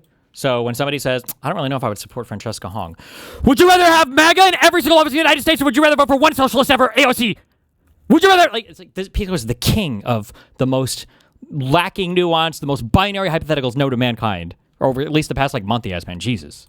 So there's ways to address that meta concern, but if what you're interested in is correct discourse, if what you're interested in is truth, then how do you react to that? Just say, yes, it's anti-Semitic, even if it doesn't fit the definition, and whatever crazy hypothetical. No. I would insist upon the anti-Zionist definition. It's I would say no. That's true, right? This Hamas fighter, but that's what I would say. Sorry, real quick. I would just, because you and I grow up in Twitch and YouTube politics, and we're both autistic. If somebody said, "Oh, you're saying it's possible for a Hamas fighter to kill a Jew in Israel and not be an anti-Semite," I would say, yeah, based off of the definition of hostility to Jews on virtue of them being Jewish, based on the definition it's of possible for a Hamas fighter to kill a Jew while not being an anti-Semite, but he could be a rabid anti-Zionist and have super harsh attitudes towards Jews in the Eastern Mediterranean who are trying to establish. How would you ever prove, on a purely logic Lord level, you could agree with them on a purely logical level, but then the issue comes into, how could you ever prove that anybody is ever anti-Semitic ever? Because at that point, even somebody who says, and you would have to grant this, even somebody who says, I hate Jews, even somebody who says that might not actually be anti-Semitic. When they say they hate Jews, in their mind, they're thinking Jews, the people of Israel. They don't actually, if they met it and you were like, you hate Jews? Yeah, I've been locking me here my whole life in Gaza. It's have you been to the United States or whatever? No, my dad did. Oh, did he ever meet Jews there? Yeah, the Jews in Brooklyn, they're chill or whatever. But I hate all these fucking Jews here. It's oh, okay. So that, even the guy who says, I hate all Jews and would kill Jews, is not necessarily anti-Semitic if that's what we're going to play the game as. It's just... state. And that, by the way, this has nothing to do with good or bad. Being a violent anti-Zionist could still be within its own category of good and bad. Anti-Zionism could be evil, regardless of whether or not it was anti-Semitic. Also, evil is tangential. Good is tangential. If you want to ask whether this is good or bad, that's just a separate question. It could be the case. Right. Now, I don't believe it. I don't believe this case has been shown, but it could be the case that anti-Zionism is just evil as fuck. That is not everything that's evil and that negatively affects Jews is necessarily anti-Semitic, right? There are laws. The reason, this is actually really important. The reason why I describe myself as a tepid anti-Zionist, even though people have made the repeated moral case to me that Israel was the modern state of Israel was only established in 1948. They've engaged in wars of aggression and blah. Take the anti-Zionist fucking dialogue tree and just inject it into my veins, okay? The reason why I'm a tepid Zionist, meaning that I still want the nation state of Israel to exist, is because I know that in order to evaporate the nation state of Israel, this will necessarily cause grievous harm to tens of thousands or hundreds of thousands of Jews in the Eastern Mediterranean. So I would like a solution, a two-state solution preferably, that actually resolves the suffering of the Palestinians and the Jews without further bloodshed. Now, of course, that's not going to happen. But the reason why I'm saying, or the reason why I'm critical of anti-Zionists, like Doobie, like Hassan Piker, like Mike from PA, is they pretend that their solution could somehow be manifested without the dispossession and death of tens of thousands or hundreds of thousands of Jews. And I think that's myopic and stupid. You can still be a bad anti-Zionist. Yes, and anti-Zionism itself could be bad. But look at this question from DRT0. It's hard for me to think this is not bad faith, and I'm assuming that it's good faith. And so, but understand when I see this question, right?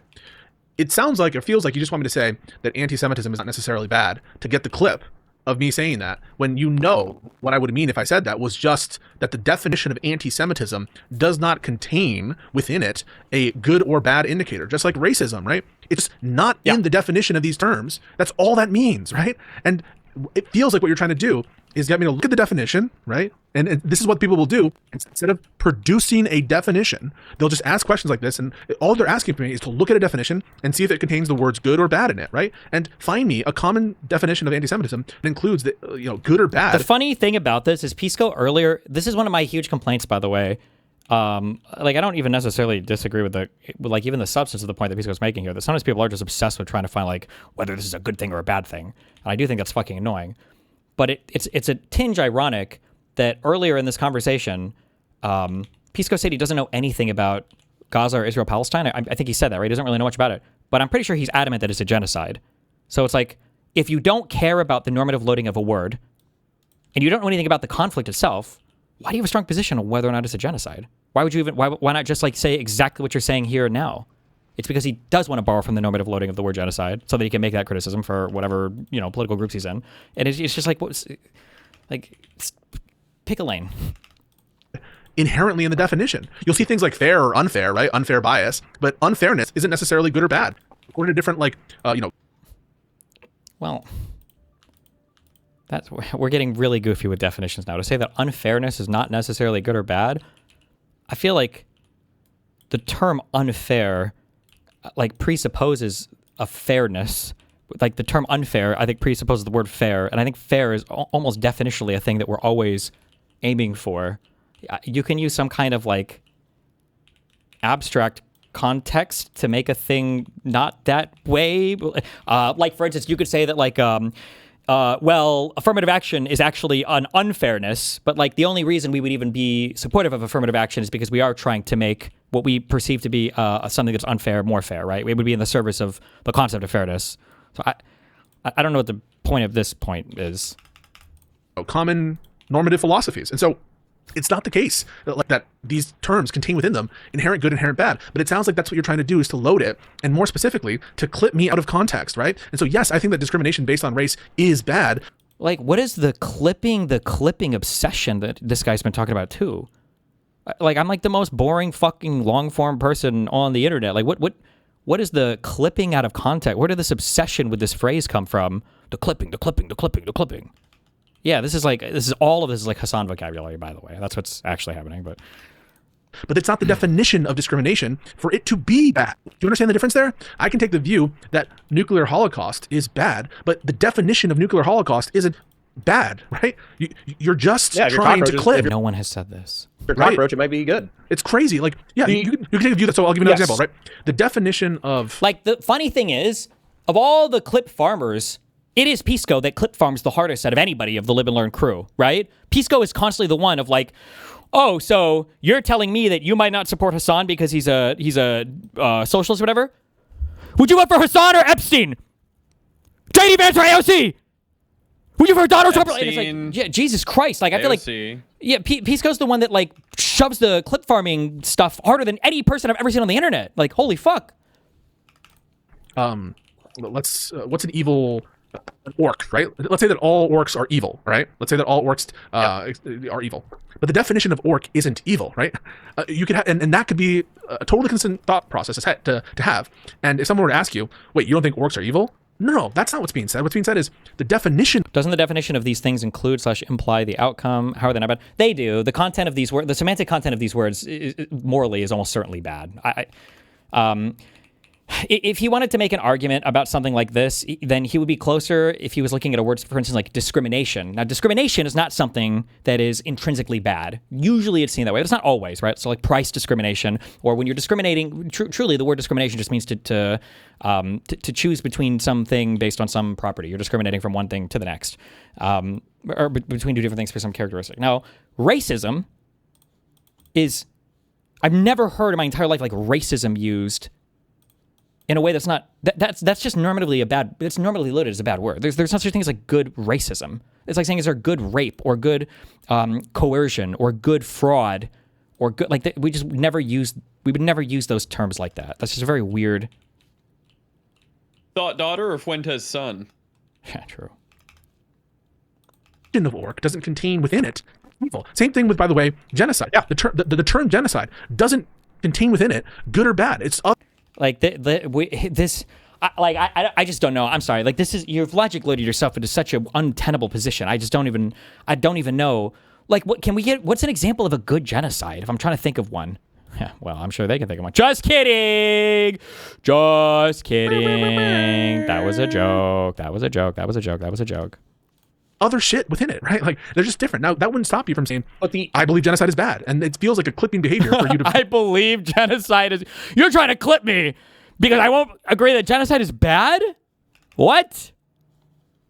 Raise that. But I assume it's good faith. Okay, it is. So what you described, though, the attempt to get you to explore anti-Zionism versus anti-Semitism versus hostility to the state of Israel versus Kyle Kalinski's behavior, it is an attempt to get you to explore this topic so they can find 10 to 20 seconds of you exploring the topic so they can clip it and then they can say, oh, look, he's an... Like, can you show me a single example, even one example of that ever happening ever?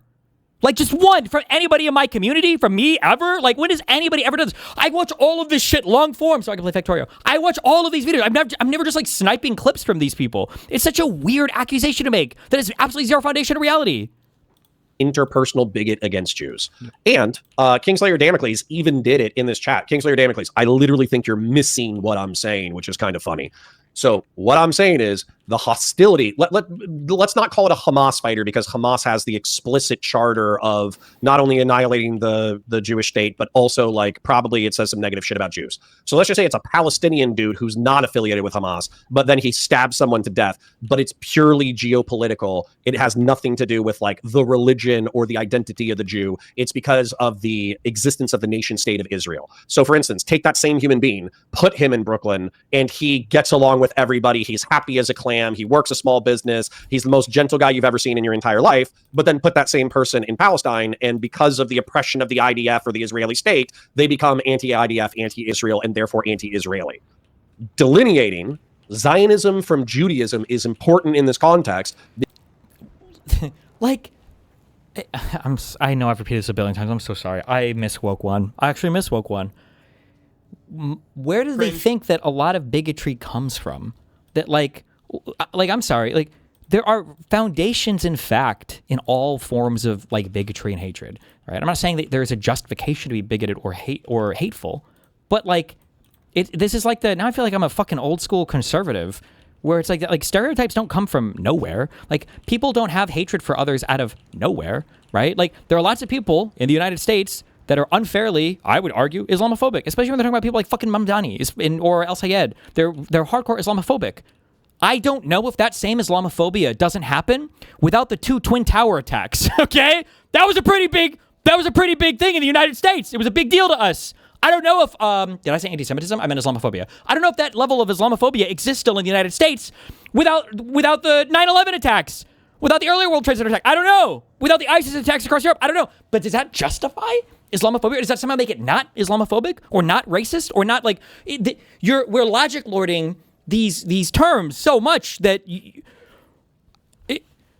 because there are 15% of the Jewish population that do not identify with the nation state of Israel or its continued existence. So if the definition doesn't work, it doesn't fucking work. And that has no moral bearing, positive or negative. We could still say that chopping an Israeli's head off is bad within this exact same frame. Or likely anti-Semitic. I mean, like, I don't have a problem saying that either. Just like I say, it's like... I think Pisco would say there isn't good racism, but there is not bad racism. No extrinsic harm, but still racist? That doesn't make any sense. I think everybody would say... I think that... Now, this would be a harder one just because we have such strong associations with these words, but we can argue that some forms of, like, racial discrimination is okay, but it's hard there because racial discrimination is heavily associated with racism, but we would never say that some forms of racism are okay. So for instance, a black person goes into a hospital and has excruciating pain all over their fucking body or some shit, to say they're black and so maybe we should test for sickle cell, right? That's a in a way, you're engaged in a form of discrimination. You're discriminating on a battery of tests based upon like the race of a person. This is technically a form of racial discrimination, and it really is technically. And you're making an assessment based on the race, and then discriminating between the test you'll choose, as a result of that race. But we would never say, right? So again, racial discrimination, even that term is kind of loaded, but not always. It doesn't have to be intrinsically. But you would never say, oh, I'm really, really lucky. When I went to the hospital yesterday, I got a racist doctor, and he was racist because he gave me the sickle cell test immediately, and I was so happy that he was racist. And like the term, the semantic content of the word racism, I think necessarily carries a moral bad. I've never heard anybody describe affirmative action as racism. I've never heard anybody describe DEI as racism. Well, conservatives do. But like, you can have racially discriminatory policies or express like racial preferences or whatever in some areas where it's not racist. Exact same frame. Or likely anti-Semitic. I mean, like, I don't have a problem saying that either. Just like I say, it's likely the case that or even presumptively the case. You have the probability of like a shop owner discriminating based off of projected socioeconomic status that disproportionately affects black folk over, but his motivations are material rather than racist. Do we think that somebody who discriminates that way is likely racist? Of course. Yeah, but does that mean that's his prime motivation? Or that's the definition of racism? Obviously. So Riddell is kind of... like, it's so funny that this is the argument. This is Alito's argument on the Voting Rights Act. Like, you have to prove that a gerrymander was done explicitly to discriminate against a group of people. You have to prove it wasn't done just for political purposes, because political gerrymanders are fine. Like, this is, I don't know, actually. I didn't watch Pisco cover it. Maybe Pisco agrees with Alito's argument. And Section 2 of the Voting Rights Act was definitionally unconstitutional because there is no law against political gerrymanders. And racial gerrymanders are fine as long as they're done for political reasons.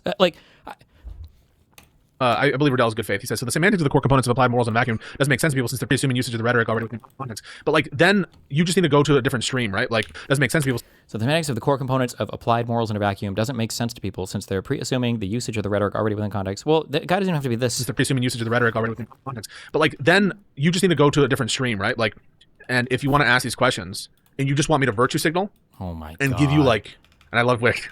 Go to Wick's channel because he'll virtue signal all day.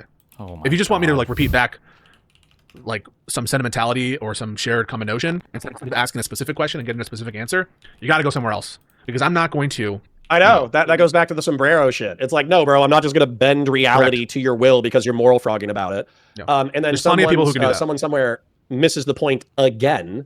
Okay, but you could say that with anyone. Take a racist KKK guy and raise him in New York, and he probably wouldn't be racist, right? But the argument is like, if you want to argue whether or not he's racist, what matters is whether or not he has an internal belief, believing that the races are separate and that there are more virtuous and less virtuous races. So if he's a KKK member, like nobody, like I won't say nobody, but like most people don't conceptualize their bigotry on this level. Like, and you don't have to. Like, it's just a wacky and wild ride we're on right now. Well, actually, that probably doesn't work because I think that institution inherently has the supremacy of whites built into it. But if you took a guy from the South and he didn't believe that the races had an inherent good or bad qualities, and then you put that same person in New York, the definition of racism actually has nothing to do with his environment or upbringing or whatever. It's whether or not he has the internal belief. That's exactly what we're fucking pointing at when we're talking about the definition of anti-Semitism. We're saying, does this person have an internal belief that is bigoted against Jews as a category? And Jew is a different word than Zionist. And they mean different things. So I think that Kyle Kalinske, Hassan Piker are ardent anti-Zionists. 100%. That definition matches 100%. Anti-Zionist, you're going to have to argue about it because they're going to say there are Jews that I wish, and I guess it'll never come up. I would be curious to hear the answer to this. Why would anybody ever express an anti-Semitic belief then when they could just express an anti-Zionist belief and it would basically map on 1-to-1 and you would never have to say anything about Jews? What, like, give me, like, what's an example of like a single thing a person could utter that would be like, if they wanted to be fully anti-Semitic, but they just say it's anti-Zionist? Like, we have people, Hassan Piker has justified the murder of settler babies. So, I mean, like, how much more do we need to do here? How much further do we need to go? don't dislike. And that's the definition of anti-Semitism, is I dislike Jews. Right. Well, I think there's additional concepts in anti-Semitism that we explored, which are like, if someone does non-trivial amounts of discriminatory actions independent of their, and this is another thing that people try to quote, like, me out of context on. If someone does a non-trivial amount of racist actions, by which you mean discriminatory in their nature, you can imagine someone who has no racist bone in their body, but just repeats slurs all the time, right? And just goes around, using slurs, even though he doesn't actually have a bias. He just thinks it's like funny or whatever. Or someone who does a discriminatory hiring practice, even though they don't harbor any negative feelings or prejudice feelings or feelings of whatever, right? All of that, I think that's a separate notion of anti-Semitism that also rings true to me and is something that I feel is in the common usage, and you can find them in certain dictionaries. The thing that I take issue with is this notion of anti-Semitism of people, which is independent of their state of mind or independent of whether their action. I don't know what he was just going to say. Because, like, so somebody who uses the N-word because they think it's funny, is he implying that you could call that person racist or you'd be able to determine that person's racist? But somebody believing in every single anti-Semitic conspiracy theory, but they just call it Zionist, you couldn't believe that that person's anti-Semitic? Is or is not discriminatory. That is the definition of anti-Semitism, is like keyed in on some just results, qua results. That is what I take issue with, and that because that will lead you to insane bullet bites. My wife is coming back with the kids early. She's saying she's literally in the front yard, or ex-wife, excuse me. So I need to run. But what I would say is this conversation, maybe we should continue it at a later time just so we can fully flesh it out. And I encourage people to watch the Avi conversation I'm going to have with Avi and Letterbox on this issue. And I'm sure we'll get into all these. And Avi wants to present evidence that that particular influencers are anti-Semitic, and so we'll do that too. I'm not afraid of this conversation. What I want to say though before I go is that if Pisco had been, in my opinion, and this is both a criticism and a compliment, if Pisco had been less obtuse, less pedantic, less desiring of linearizing arguments 6 years ago, then maybe I would be like, oh, Pisco is hiding his power level and playing with the vagaries of definitions in order to cover for his leftist sympathetic political worldview and his desire to cape for anti-Semites and anti-Zionists. Then, yep, that's my argument, by the way. At least you got my argument down perfectly. That's exactly what I think. Thank you. I might presume bad faith on Pisco. But Pisco has been, I've known him for 6 years now. I think we started talking in 2019 or the summer of 2020. Yeah. So he has always wanted to linearize arguments. He has always wanted logical and rhetorical rigor. He's always wanted to be very specific with his language. And if you were imprecise with your language, he would press you on said imprecision to the point that you just wanted to claw your fucking eyes out. On everything, bro. So he hasn't at all. Yeah, and I don't think he was an anti-Semite then, and I don't think he's an anti-Semite now. So I got to run because my boy's in the front yard, but it was always good. It's always good catching up, bro. So stay in there. You fight the good fight the way that you want to fight it, and I'll fight the good fight the way that I want to fight it, and we'll meet up somewhere in the middle. Thank you, dude. Peace out. All right. Bye, buddy. Bye. Well, that was a bit of circle jerk. Hey, guys, thank you so much. I have to go soon. Jesus Christ. Apparently the guy that had all that information on Jola, I don't know why his comment got removed from the subreddit by Reddit. Was there